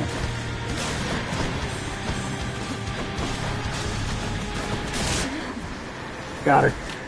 Just barely, too. Yeah. Gonna have to get some... If you ever get it, Frost Strike is great for melee weapons too. Slowing enemies by 40% is a huge benefit. It reduces their attack. True. Although we're not going to start getting any frost type attacks until we get to a certain point in the story. Okay. I'll say that. Because they have a really cool take on a goddess that typically is not representative of that element. Sure. But the way, if you know the Greek myth, you're like, oh, that makes a lot of sense, actually. Okay. Okay, interesting. Until next time, Tartarus. I feel like cold attacks are strong in like every game that has them. Freezing, slowing is always... Yeah, I mean, shit, even Dead Space, right? Like another game we were just looking at today. Yeah. Right? Oh, yeah. I need to use the bathroom real quick. Oh, if you want to hang out with and Tim for just a brief moment. Yeah, well, should I just be playing while you're... I mean, I'll just play, and then when you get back... Yeah, that's fine. Alright. Let's see. Alright, guys. I will be progressing on my own for a minute. Should I talk to Chaos?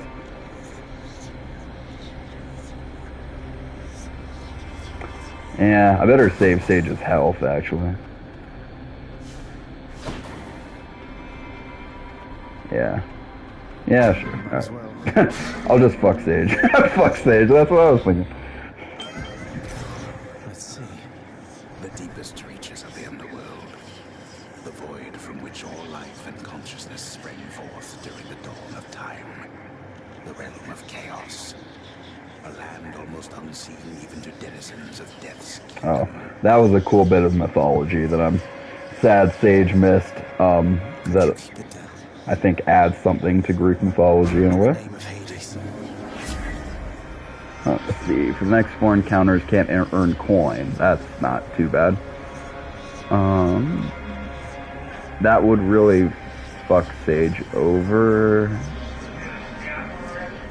Yeah. Inferno. Okay.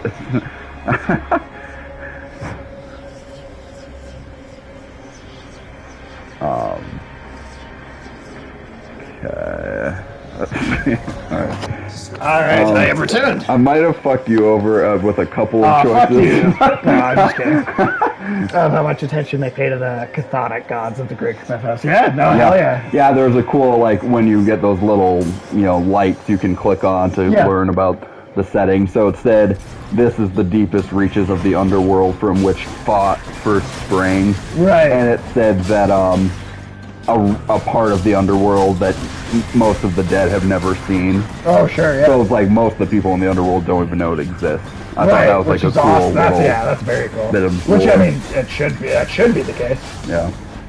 Tim, have you played all the God of War games? I think so, right? You're a fan of that franchise? I believe that's the case. Because I want to, if he is, I want to bring up our idea about Athena, the ghost Athena or whatever. Yeah, okay. So Tim, what do you think of the concept? Because me and Michael for a long time were pretty convinced of this, but what do you think of the idea of the like ghostly Athena in God of War 3 and then also in the newest one too for a little while? Yeah. We thought for a long time like maybe that's actually Chaos using the form of Athena to kind of trick Kratos. Yeah, to like trick Kratos into destroying the world. Yeah, totally into destroying the world. Yeah, I wouldn't do that. I also did a Chaos boon where it hasn't really seemed to have happened as much yet, but where enemies will constantly throw inferno bombs at you. Oh God, why? They die or something. Why would you do that? Why would you do that? Well, I figured you were a little low on health already, so that's okay. Let's see. Can you fight Kronos in this? And then he dies from a shank to the no. ankle? Like in Percy Jackson. Yeah. He does die from a single shank to the ankle in Percy Jackson. Oh, right. But yeah, I don't think Kratos shows up in this game. Yeah, I know. I see those firebombs coming out. Oh, yeah. Oh, you're doing a really good job not getting hit by them. So. Well, not really. I got 5 health. Oh. Oh, damn. Now it's my turn. Yes, it is.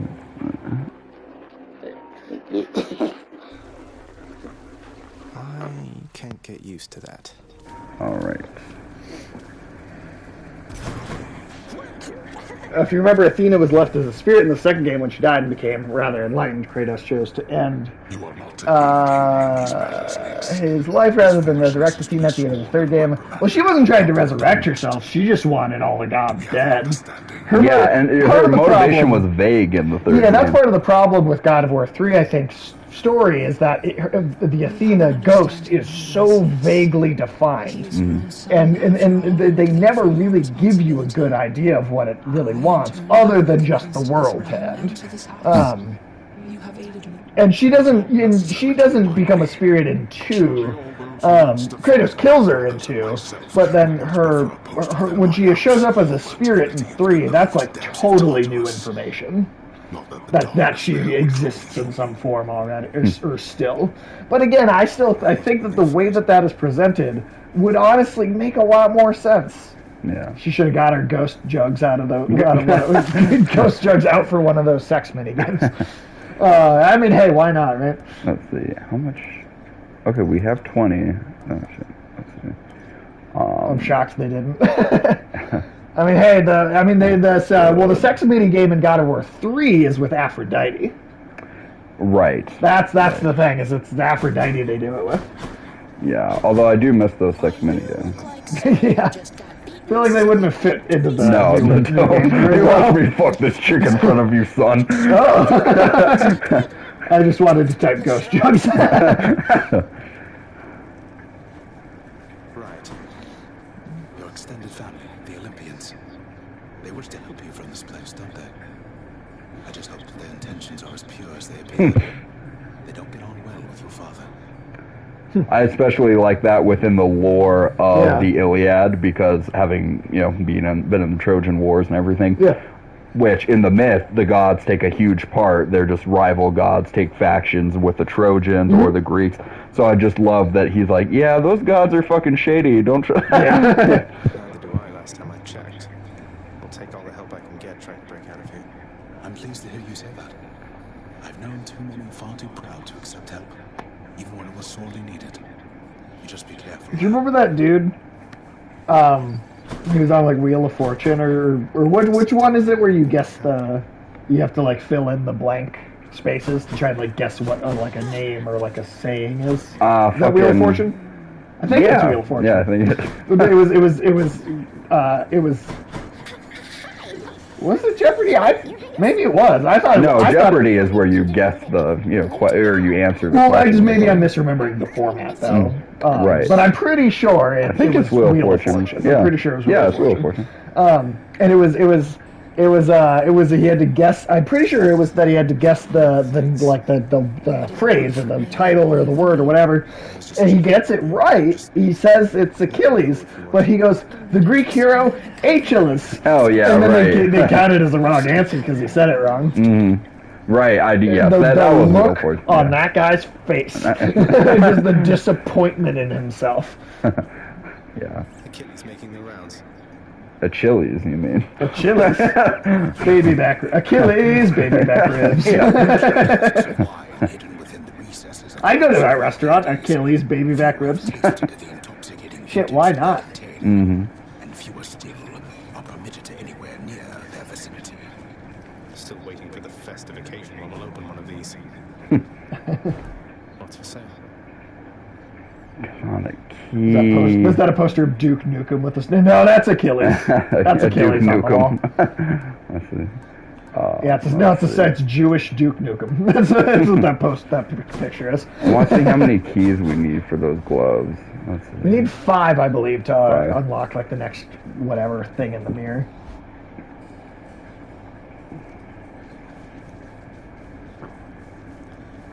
I mean, I don't know. I didn't really think you looked like Duke Nukem, to be honest. I didn't really see it. But a very suave Duke Nukem. Fancy Duke Nukem. A dash. I feel like that defeats the purpose of Duke Nukem, though, right? Mm-hmm. You gotta bounce. All right. Have a good rest of your day, Tim. See you, Tim. We'll see you later. Looks like he's got the glasses and the hair, but longer. Well, okay, Michael, can you go back to that poster just real quick? Oh, yeah. I just want to look at it again, because I didn't really see that, see the Duke Nukem in it before, but... actually, I can kind of see it. Yeah, I think the headband almost looks like his glasses. Yeah, the headband looks like sunglasses. Yeah. In that poster or painting or whatever there. I don't want to... Okay, I'm going to get those gloves. Yeah. All right. Oh, it's a head. Yeah, I think... but now looking at it now that you said it, I can see why. I can see it, though. And we don't yet have enough for shit. Not quite. Yeah. We're getting there, though. Oh, yeah. Alright. Motherfucking glove time, bitch. Hell yeah. Achilles just wearing sunglasses. Alright, so... Hold to pummel. Nice.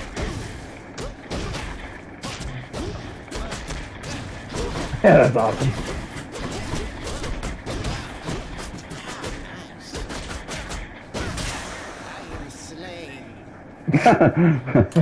He sounded like such Oh, yeah, what's that Athena thing? Yeah. Expedition we find from Athena. Wait, what does it say? Go back. Oh. Blessings have 10% chance to be rare or better. Nice. Yeah. So what I'm gonna keep Athena on for the first one, and then after we finish Tartarus, then I'm gonna put on Cerberus's collar again. Okay. And that will give us that one other. Cool. You know. Cool. Let's just said it. Shit, you're ready to fight Mike Tyson now. Oh hell yeah. Fucking Zagreus and Punch Up. That would be dope with the Twin Fists of Melfion. If they put this Zagreus character in Smash, you could have him fight Little Mac. You can fight Little Mac. Yeah, that would be awesome. Why not? The flying. Punch-Out Greek Mythology Edition would be fun. Hell yeah, I'd be into that. Hell yeah. Oh, restore 2% health whenever your special slays a foe. That's pretty good, and the Quake Cutter is good. Gonna go this route. Nice. Ooh. One hit. Nice. Yeah, I just love when you feel powerful in any video game, and you're just like... I mean, that is, a big part of it. The idea, right, is that the power fantasy of it. Oh, yeah. I mean, that's part of why God of War is so goddamn satisfying to play. Oh, hell yeah. Because you feel like you're just destroying these things that should be, in theory, more powerful than you, but you are able to just fucking rip them apart. Yeah. I guess not every video game. I mean, horror games, I don't think you want to have too much of a power fantasy because then it makes it not scary, right? But, like, Yeah, well, Doom. Yeah, Doom is like maybe the. I mean, shit. But like that might be the greatest video game power fantasy, to be honest. The Doom Eternal shit was unbelievable. You know, Michael, we should do Doom Eternal. Oh yeah, hell yeah! Because I haven't seen any of Doom Eternal yet. Doom Eternal is amazing. I literally, I shit you not, I can actually feel my body kicking adrenaline in. Yeah. When I play that game. Right. Yeah. Like actual physical adrenaline. Shit. Like I swear to God, I start feeling it. Oh yeah. Like that's the only game I think I've ever played where I like at the end of a decent long section of that, my hands actually might hurt. Right. They actually might start to hurt a little bit. Oh shit. Yeah, and if I get carpal tunnel from anything, it will be Doom Eternal. That is absolutely true. Also, I don't know if you read Ulysses' username on there. I thought it was pretty funny, but it's BFG, the big fucking gun. Oh yeah, 9000, right? It's like the big. It's the BFG has always been like a classic weapon in Doom. Oh yeah. And in Doom Eternal, you actually had like a BFG. I think it was called the BFG 9000, right? There's like this giant space cannon version. Oh of that really? Weapon. Oh shit. And then so it's BFG over 9000. That's like Dragon Ball Z. I thought that was a funny one. That's hilarious.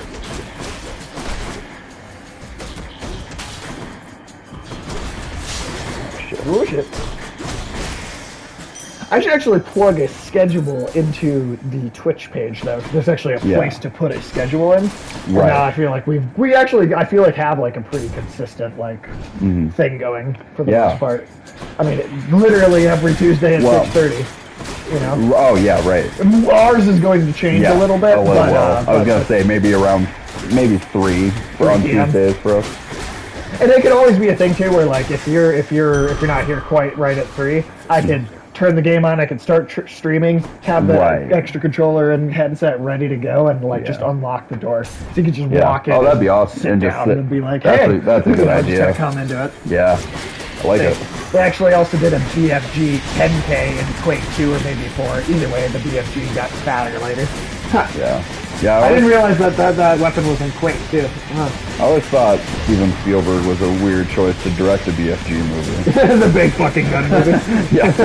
That's every time I see that poster for the big friendly giant or the BFG, I do just think big fucking gun. Right. Because I like Doom a lot more than I like that book. Right. I'd never heard of that book before that movie. So. That's what I think I read in grade school, I want to say.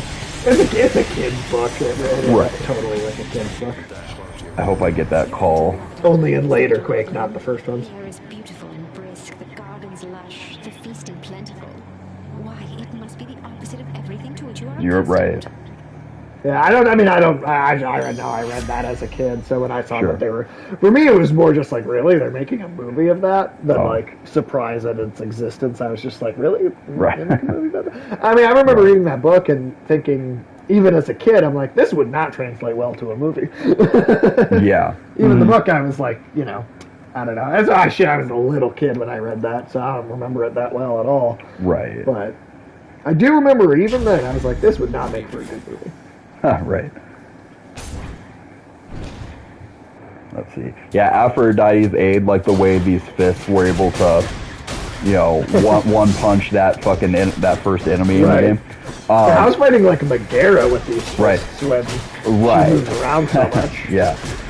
Pretty well because it's a kind of an agile type weapon, Well, I suppose they all kind of are. Yeah, but when you have Aphrodite's aid and use her call when you're fighting a boss, sometimes it can 1-0 a boss. Oh shit. Well, depending on I think you have to have done some damage to him already, but it's significant. Alright, sweet. That's badass. Yeah. Very badass. You see, if the giant climbed his way out of hell and beat up a cyber demon, it'd be a good movie. Oh yeah. Michael, did you know? Spielberg should have directed that. That would have been interesting. See, Michael, did you know that?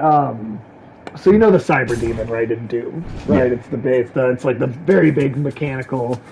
It's got the horns on its head. It's got the big fucking gun, the big ray gun or fucking blaster thing in its arm. Mm-hmm. Did you know that demon was originally fucked up by the main character of the Wolfenstein games, which then required it to get the cybernetic augmentations to become the Cyberhuman.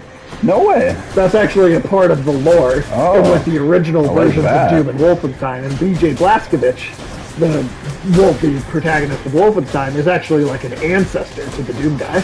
No shit. Yeah. Oh, that's Which awesome. they haven't exactly established that concept in the new rebooted versions of both franchises.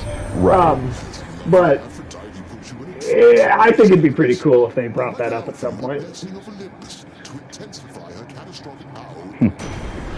That is a lot of cool tie-ins into the lore of Doom. Because they were made by the same people back in the day, right? It was the exact same team. Nowadays, it's Machine Games has been doing all the Wolfenstein games, and then id did the original of both, and id is also who is doing Doom now, but Machine Games is Wolfenstein. Sure. Machine Games' next game is Indiana Jones. Oh shit! That's their next look game. at how many enemies there are. Oh shit, man.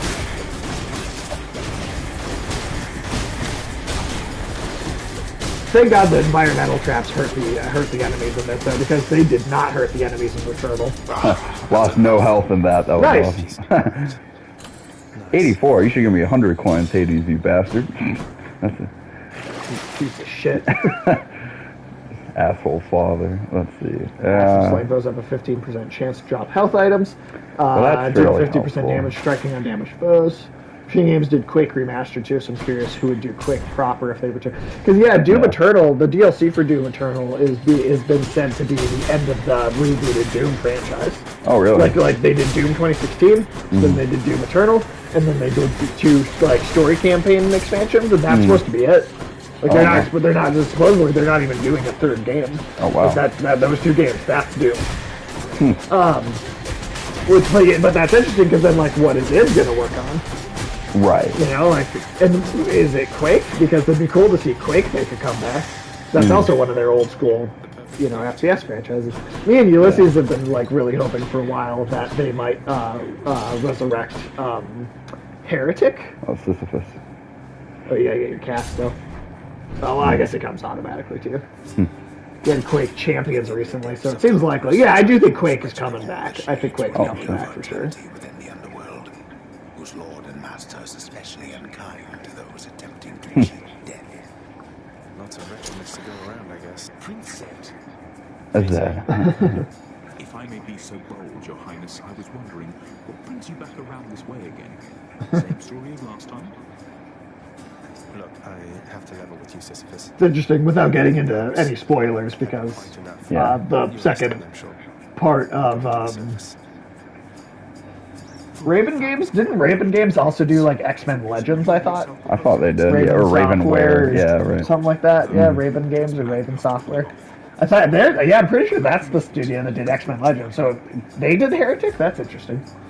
Well, Michael, have you ever heard of Heretic? It's another 90s first-person shooter. No, I hadn't. Remember that one, but Good choice. Well, I think I've heard of it, but I don't really know anything. So Heretic is it's similar to Doom, Wolfenstein, right? That style of shooter, right, from back then. But rather than having guns, you're a sorcerer, and all of what you're shooting, it's spells. It's all spells. But it's still a fast-paced first-person shooter. That's what Ulysses said. It's like Doom, but it's straight up dark fantasy. Oh, really? But imagine if you were just doing spells and shit for your first person, for your shooting mechanics, rather than having guns. Which I don't know.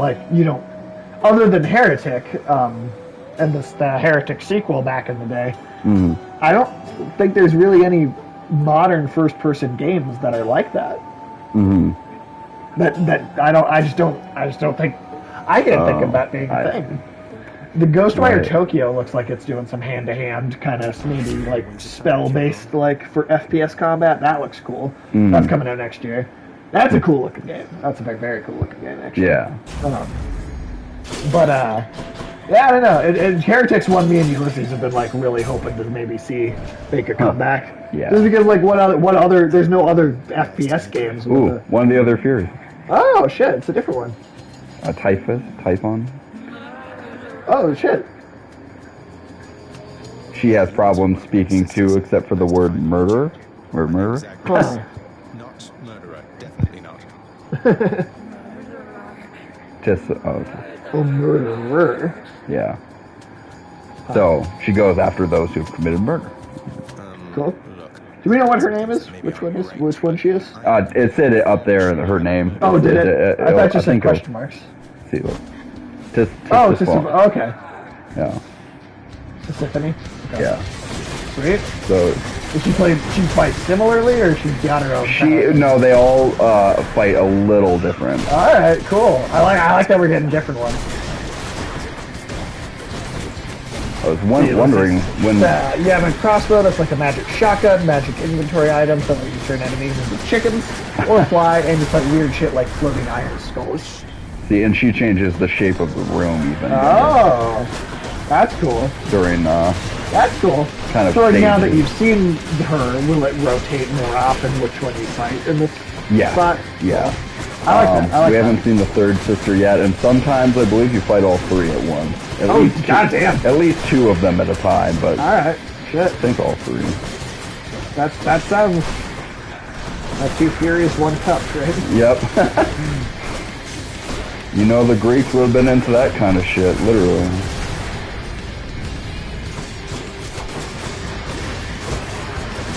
Now that's a mentally scarring video. Yeah. Glad I never actually watched it. Glad they didn't have video back in ancient Greek times, or we would have seen some fucked up shit back then. Absolutely. Oh shit. Oh, come on. So close, you got him. Yeah. Nice. Thanks. That's one way to prove I'm innocent. Hell yeah. Got some more Titan mode. That's cool, though. I like that it changes out which Fury you fight. That's awesome. Yeah. Did you enjoy this stint in Tartarus? Next stop, Asphodel. You don't want any of those. Nah, that's not a lot. Too much.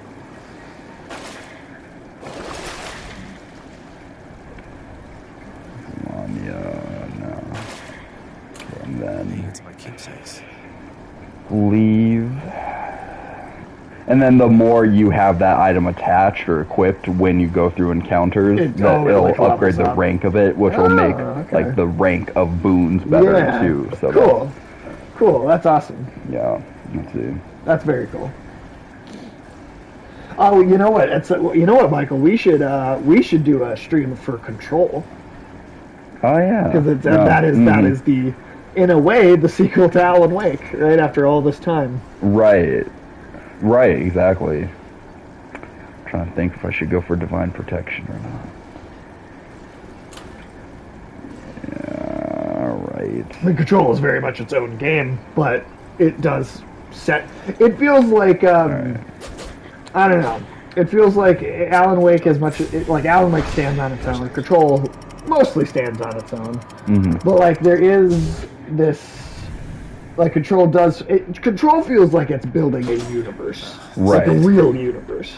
Right. I don't know.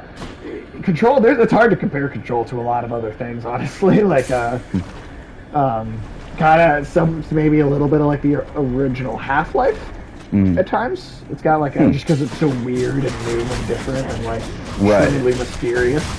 Right. Like you don't know where it's going. Like it really has. It actually is like one of those rare stories where it's not like I guess 90% of like all fiction I consume.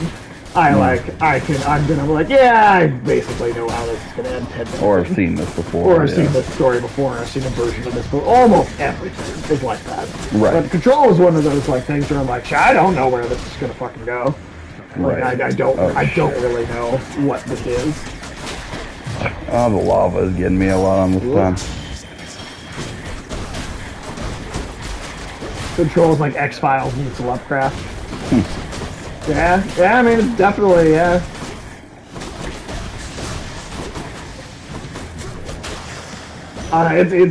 Control's one of the coolest fucking games. I think that's for sure my 2019 game of the year. For sure. I forgot to say when I was in that chaos room last time. Well, I was talking on the stream about how you were gonna screw I was me over. debating on whether to go into the chaos room, and then I think Ulysses most likely, but I think both of them were just like, nah, fuck Sage. So just do it. Just go. Just do it. Of course. I expect nothing less. We should have more music from Old Gods of Asgard. Take Control was awesome. Yeah, it does only have the one. Well, it has one Old Gods of Asgard song, and then it has one Poets of the Fall song in the game. Although, you know what's interesting, actually, like, you remember the Old Gods of Asgard, right? The fake band from Alan Wake? Yeah. They actually, Remedy just actually opened up, like, an Old Gods of Asgard merch store. Oh, yeah. Online, like, just really recently. Which, to me, feels like part of the slow ramp-up of marketing towards the Alan Wake sequel we're inevitably going to get. Right. True.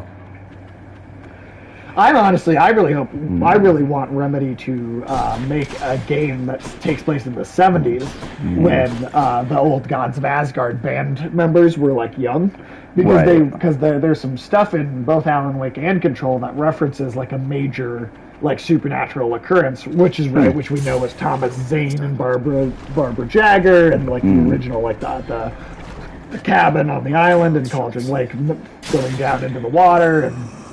See you later, boo. I will see you tonight. Hell yeah, dude. Do some more Knights of the Old Republic. Oh, by the way, Michael, we are very much playing the evil morality playthrough. Oh, sure. Which has a lot of, I genuinely think just doing a playthrough of this is going to give us some renewed ideas for Kane moments and potential Kane dialogue. Just because I think, the evil things you are allowed to do in Knights of the Old Republic are fucking ridiculous. Like, you have, I don't know if you remember, but a lot of the characters from that game, but there's, do you remember Mission and Zalbar? Mission is the blue Twi'lek girl with the head tentacles, and then Zalbar's her like Wookiee best friend or whatever. Right, your Wookiee best friend. Now in that game, right, you got these characters relatively early on. They're traveling companions, and spoilers for Knights of the Old Republic. Ulysses left, so I don't feel like there's anything I can ruin for anybody. Sure. But near the end of Knights of the Old Republic, when you really go full evil near the end of the game, one of the evil things that you can do is you can use force mind control to force Zalbar to just murder Mission in front of like the rest of the crew as like a threat to like obey you. Wow. And then you just fucking like murder one of your own squad mates by doing that. It's pretty fucking brutal. Yeah. I still think that the twist in Knights of the Old Republic is one of the greatest like twists in all of video games. Oh yeah, that's up there with BioShock to me in terms of storytelling. Right. That's one of the all-time great video game moments. Yeah, Because it takes, that's the thing, like BioShock is remembered as being this great story because it's a commentary on the nature of the way video games are played, right? Like it tells a story that truly takes advantage of the video game format, right? It does something that like you could do a BioShock movie, and sure you might be able to make a good movie, but you are going to be missing something. Right. You're gonna miss something by not having it be a video game. Like that storytelling works specifically because it's a game. And Knights of the Old Republic has that too, right? The fact that it's your player character that you create, like you have steeped yourself in as this protagonist, right? Right. And then they pull this, you were Darth Revan the entire, you were Darth Revan, like that. I think it's. I feel like even a game like Castlevania: Lords of Shadows kind of tries to do that same kind of twist with you being this Gabriel character. It does, but I feel like Gabriel is enough of his own person, Right. Whereas, like, with Knights of the Old Republic, right, like, that is you. It's a completely customizable, like, generic player avatar that's not supposed to be any real character, except that the twist is it is a real character. Right. Like, Gabriel, that you're right that I like that twist, and I think that was really effective. I think that's a great storytelling moment. But I think if you were watching a movie where at the end of that movie you had a post-credit scene where Gabriel Belmont actually turned out to have become Dracula. I think it would work in the movie as well as it works in the game. Sure. You know? That's true. Whereas with KOTOR, it's because it is your generic customizable protagonist that is you that turns out to be Darth Revan. And I think that is what gives it that extra something special. Right. Yeah. But I was just saying that Knights of the Old Republic was kind of so influential in a way that future video games use that same kind of story. Totally. You know? Yeah, I 100% agree with that. That is a seminal, one of the greatest video games of all time. Yeah. And I really hope, I really want to see it remake. I really, really do. That game came out in 2003. Wow, really? That was 2003. And like looking at the graphics, you could tell. You can tell. It's charming enough to me. I think the art design is so great that despite the graphics being old, like I still appreciate it and love it. But like for like a newcomer to the game, it might not be the easiest thing to get into, you know? Right. Then I totally could understand somebody having like a hard time getting like properly like into the game, maybe because the art's because the graphics are so old. Granted, Nadia played it for the KOTOR for the first time just last year or the year before or something like that. Oh, that's a good duo. So any one enemy that has your cast hit with it will also be struck with lightning. Oh, that's cool. That's cool. That's very cool. Well, I like the green on the controller doing that. Nadia played Knights of the Old Republic for the first time like last year, and that totally fell in love with it. Right. So like to me, it says that it tells me that game does stand that test of time. Yeah, like that game holds up. It's not just my nostalgia that makes me still, like love it. Like for someone brand a lot new of people to still love that game, right? Oh yeah, absolutely. But I'm just saying for somebody that never played it at the time to come in now and still just love it as much as I do. Right. That tells me that game really is just as phenomenal as I see it to be. Oh, for sure. I do love that it's a skeleton Hydra. That is a very cool idea. Everything just has a very unique spin on old mythological designs, like you have something pretty classical looking like Hermes in this game versus this take on the Hydra. Maybe this is the skeleton of the Hydra that Kratos murdered. Yeah, right. That would be a cool. Fine. Oh shit. Yeah. It makes sense though. I mean, like a Hydra wouldn't be in the realm of Hades unless it had died. Yeah, exactly. So, these are all things that have already been. Any character in the Hades that you encounter in Hades is a character. Some of it, or either they're from Hades or they have died. Yeah. Either they died or they're like originally from this realm to begin with, which makes them a weird undead kind of creature anyway. Right.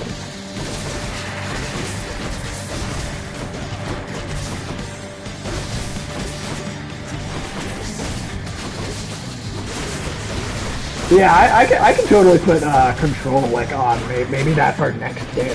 Sure. Once we're truly and totally done with Hades, maybe we'll do a Control playthrough, and that could be one where you basically just play the whole thing. Oh, sure. Because I played that game like 3-4 times now. Oh, sure. Yeah. So like I am cool with just unless you get into a part where you're like stuck and like that would be just helpful. Make progress. Yeah. Then I can step in and just kind of wipe wipe past some stuff for you. Yeah. So like I feel like that could be a playthrough where I really just kind of commentate and let you kind of experience it. Oh yeah, thank you.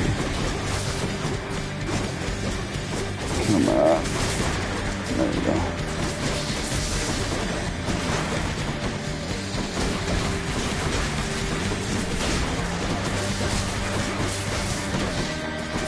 Yeah.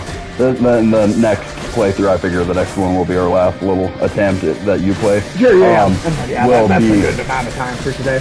Yeah, I just video so far, actually. Yeah, I just want to see you get to use the fist ones because I think you'll really totally enjoy them. Nice. That fucking took that thing out. Yeah. Again, it's not the Aphrodite one would have. That's like the best one. Yeah, this is the heaviest damage inflictor.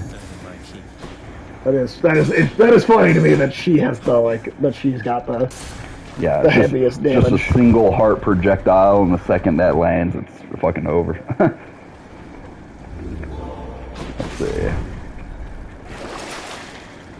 Sell any? Nah, maybe the aid. I don't know. It's not always my favorite. Let's see. Use some coin. Let's see.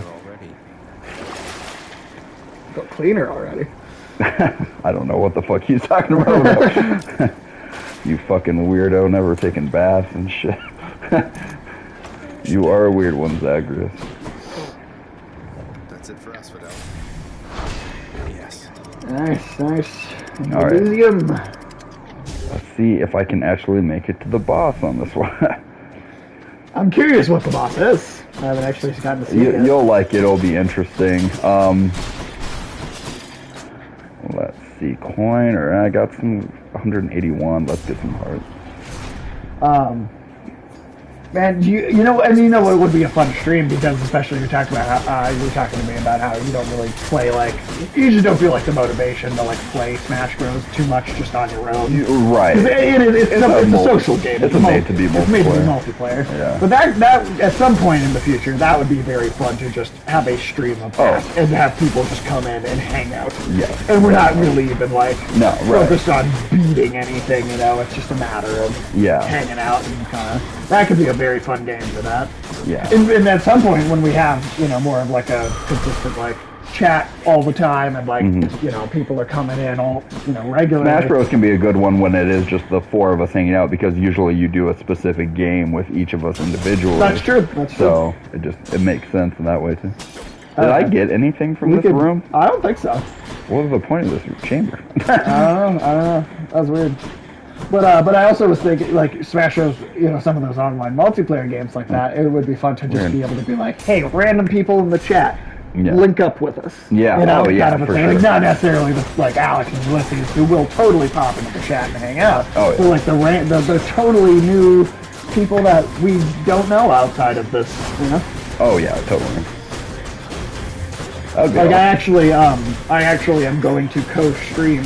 I actually talked to him about it, but I'm actually going to co-stream the Evil Dead multiplayer game. Oh, that's coming out with Chris. Oh, that's awesome. On Double Toasted when that game comes out. I may not be like audio like on his channel. You might not be able to hear my voice on his channel, but I will be playing with him. That's badass. And I think that's he actually, I think he was talking about that. He actually had like he was doing I think it was Among Us. He was doing multiplayer for that streaming, and he had people like coming in and like basically coming in to play the game just so that they could make a bunch of shitty comments and like be obnoxious, totally do like the online harassment thing. Like that's the only reason they were there. So he's like very like dodgy about like who he lets be voice on there. So totally. But I figure I'm doing this long enough, maybe in the future. Yeah, exactly. Flying Cutter is a good one. Let's do this one. Yeah, I mean that's why I love those Double Toasted guys. I mean they are just very. They are very open with their fans. I mean, even Chris to let you still host it with them. That's awesome. Yeah. I mean, and it probably would be a thing where like I wouldn't do like audio on his channel, but I could stream on my channel at the same time. Yeah, exactly. I'm looking forward to that Evil Dead game though. That seems like it should be fun. As much as I'm not typically into online multiplayer, it does seem like it would be a pretty fun one. Yeah. Wow, look at how high my health is right now. Nice. I didn't even realize I'd done that. Looking fucking good. Yeah, maybe we will get to the boss this time. Yeah. I mean, the weapon definitely seems to be working out very well. Yeah, you're just gonna love how fun this fucking thing is. Like Mike Tyson. Is that the boss of Elysium? Is it Mike Tyson? Yeah, exactly. Do we want to? Once we're done with the stream, do we want to watch a couple more episodes of that today? If we have the time, yeah. I think we will. Let's see. Draw light. Should I use any? Nah, I'm doing really good with health right now. Like, yeah, you really are. Shit. Let's see. So in that case, shop, I guess. Yeah. You got a lot of coin. Yeah. And the next time we do go back to the House of Hades, we will we'll be able to get the third life upgrade thing. Yes, exactly. So we have enough darkness for that. Well, okay, Zeus is there, so I don't need to buy a boon from Zeus. Yeah, let's just go.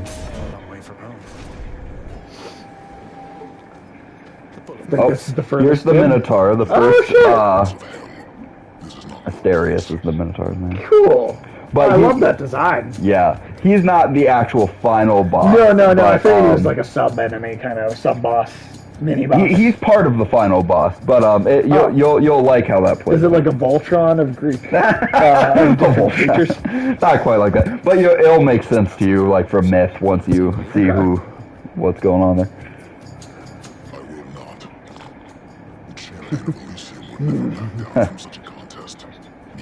Wait, you're not the champion of Elysium? You're the Bull of Minos. I can't imagine who's even stronger than you. Is it Heracles? Tell me it's Heracles. I don't even remember them talking about Heracles the first time I heard really? That. I appreciate that they say Heracles instead of Hercules. Just to be consistent. It's more Greek, yeah. I mean, Hercules sounds cooler, I'll give you that. Sure. But it is... It's one of the few improvements Romans made, but, you know. Otherwise, that OG Greek stuff ain't getting better than that. No, yeah. 99% of the Greek mythology is much better than the Roman mythology. But Hercules, that name, 100% sounds cooler. Well, yeah. I mean, again, like, to me, I feel like it's the Greeks that paired Hephaestus and Aphrodite married to each other, and then I feel like it's the Romans are like, yeah, but what if she was with the hot dude instead and paired her with Ares after that point? Right. I mean, I feel like the infidelity is there even in the old Greek stuff, but to me that's like a cool way to distinguish the two variants of them. I like variants too. Yeah, that's right. In my head now. Well, one is classier, more thoughtful, while the Romans is like, yeah, but it'd be more badass if they just banged, right? You know? Well, you know, I believe, isn't it also the Roman mythology that came up with the idea of Medusa being like a human woman who'd been cursed? And it was Greek mythology that she was just a creature? That I don't remember, but... I'm not sure, but I thought that was the case. They very well Rome invented the idea that she was like this victim that had been transformed into a creature. And that in Greek mythology, Gorgon, she was just always had been a Gorgon, and that's just what she was. Right. I mean, that's a cool little character touch, if you want to call it, for a 2,000-year-old. Well, isn't it that, like, Poseidon rapes her in Athena's temple, and so, like, as a punishment, Athena turns her into that sounds very familiar. Pretty sure that's what it is. Right. Instead of, trying to punish Poseidon, she just punishes the rapist. Right. But that's how they roll. That's how fickle the gods are. Yeah, no, that's why when people try to talk about how, like, Athena is, like, the most moral, like, yeah, but, like, you know... Well, I mean, relatively she is. Relatively, but like, you know, she's still a Greek god. But, like, besides that, I mean, like, she is the most, like, but that may have been a Roman story, though, not a Greek one. Oh, sure. So right. I was going to say, like, traditionally, story. Athena is the most upstanding of all the gods. Like, she's the most responsible, the most, like... I like the fucking bell ringing. Yeah. That's great. Oh. Oh, you actually have to beat him all the way? No, because you're going to fight him the rest of the way in the final boss battle. Where he Voltrons, he's like the leg. Yes, exactly. Almost.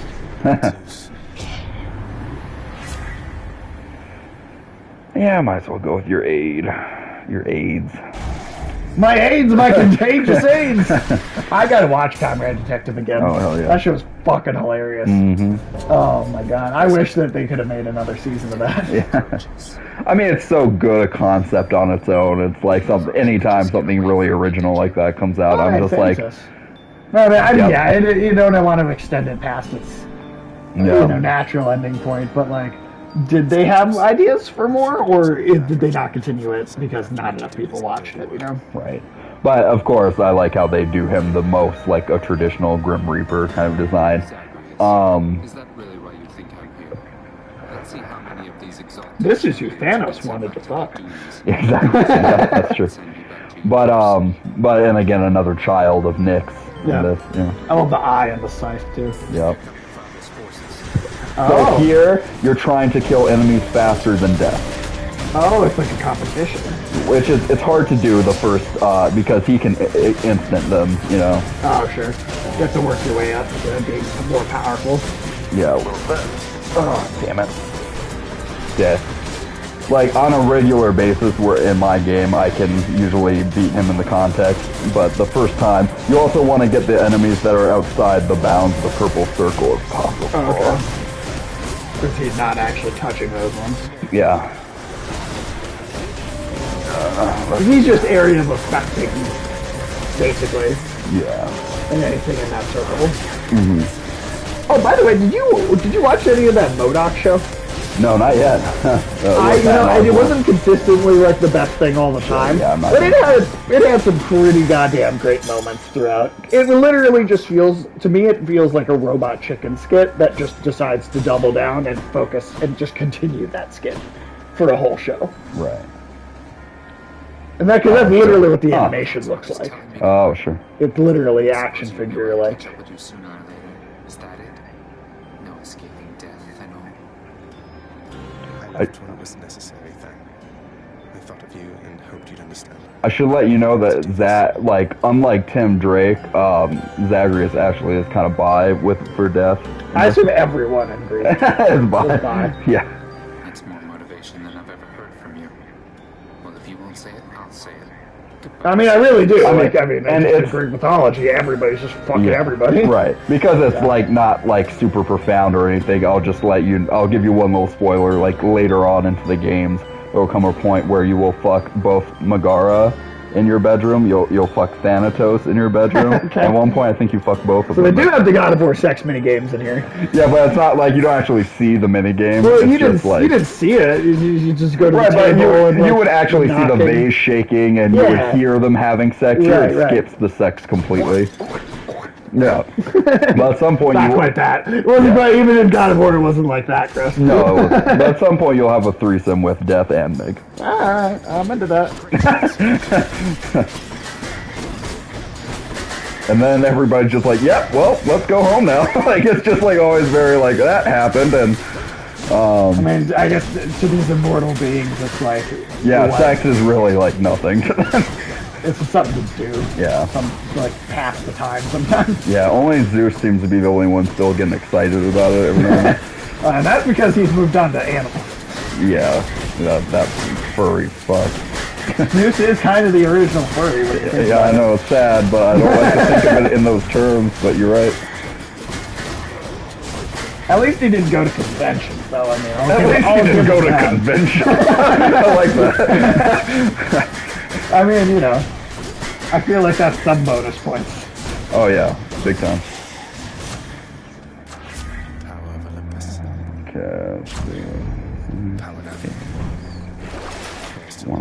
Power 400. That's a lot of coin. I might have to consider. It hasn't been helping me out a whole lot, and it's 400 coin. Let's do that. Really, I feel like they'd throw a bitch fit about that, just because the way they talk in general. Oh yeah, if they knew about it, they'd. Oh, see, that's pretty good. I'm getting one of those. All right. Get a kiss of stick. I forget. Do you start? I'm trying to remember. Do you start over with money every time, or do you keep your coin? No, you have to. Like you'll. Depending how much you upgrade in the Mirror of Night, you'll start out with a certain amount of money. Okay. But none of the money you acquire during will come with you into the next one. I'm trying to... let's go heart here. Flame wheels. Flame wheels. I like how dramatically he says that. Yeah, the little chariot babies that come out of the cherry vaginas are the worst. Fuck those chariot vaginas. Yeah, yep. There's too many chariots. That leads to some problems, I tell you. Yeah, but those things, they do a lot of damage if they run into you. Oh yeah, you got fucking knocked out hard already. Yeah. Shit. You want to do projectiles with them as much as possible. Or Athena's dash might be good too.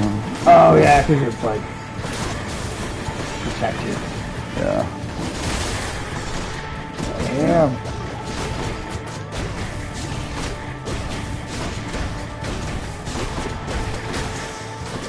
Nice. Okay, if I could meet Achilles' boyfriend next, that'd be great, but I don't think that's gonna happen.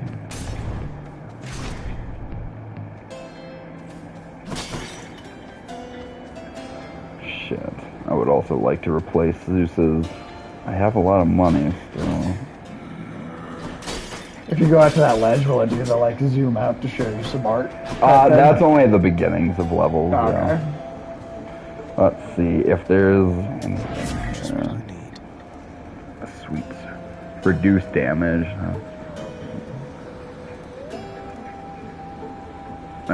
For a boss fight though, this is going to be a little more useful. Okay. And just money there. Got stronger there. Alright, here's the last, we'll get some actual ambrosia if we win this one. And this is the boss. Oh wow. No, short Does one. his health refill? Or do you fight him from where you get? No, he'll be slightly damaged, I think, if I recall. Theseus. So it's Theseus who killed the Minotaur and the Minotaur working together now that they're in the underworld. That's cool. Theseus, no way. You two are legends. So it's funny, in the afterlife they became best friends. That's hilarious. Man, I'd watch him like. Did we just kill each other and become best friends?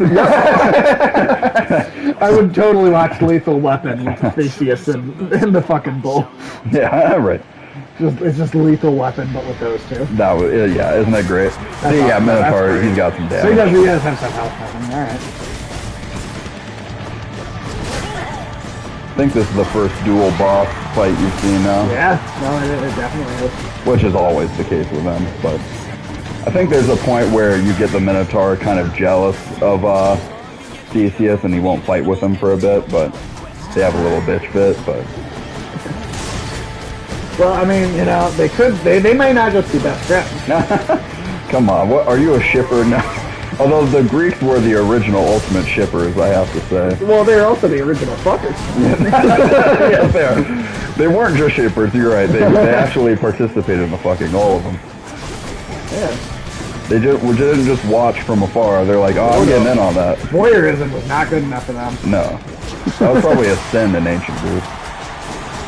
Yeah, non-fucking was actually bad. Yeah. You were considered like an outcast if you didn't fuck in front of everybody else. Yeah, right.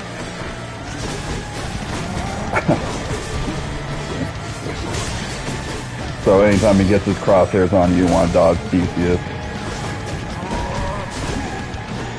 I always try and take out the Minotaur first and then just deal with him. Is Theseus more just... Does Theseus kind of stay more of a ranged? Yeah.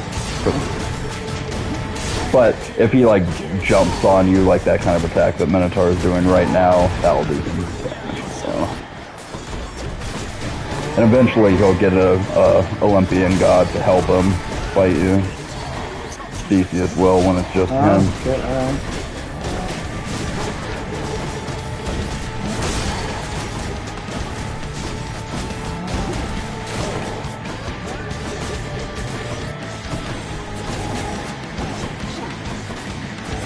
Was I not fully charged up? I must not have been.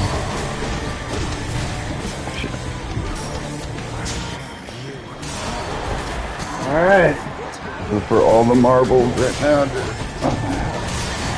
I never knew why marbles were so expensive, but... Kids still like marbles these days, yeah? Yeah. Do they know what marbles are? I probably not. They got the full call. Yeah, I'm maybe gonna save it for Theseus. Okay. If I've done decently.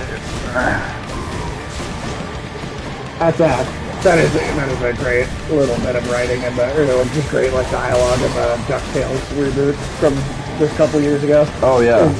David Tennant, Scrooge, right? He's like, kids love marbles, don't they? Yeah. Doesn't understand like at all.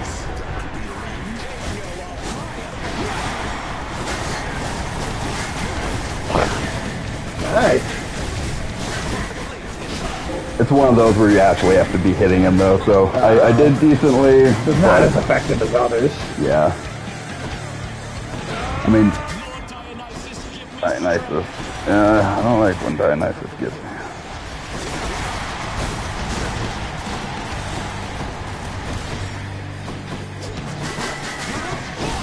Shit. Yeah, no, don't make me drunk, you bitch. Being drunk hurts you in this world. Yeah, I assume it makes the combat a little more challenging. It like it's actually hurting you when you're I think, yeah.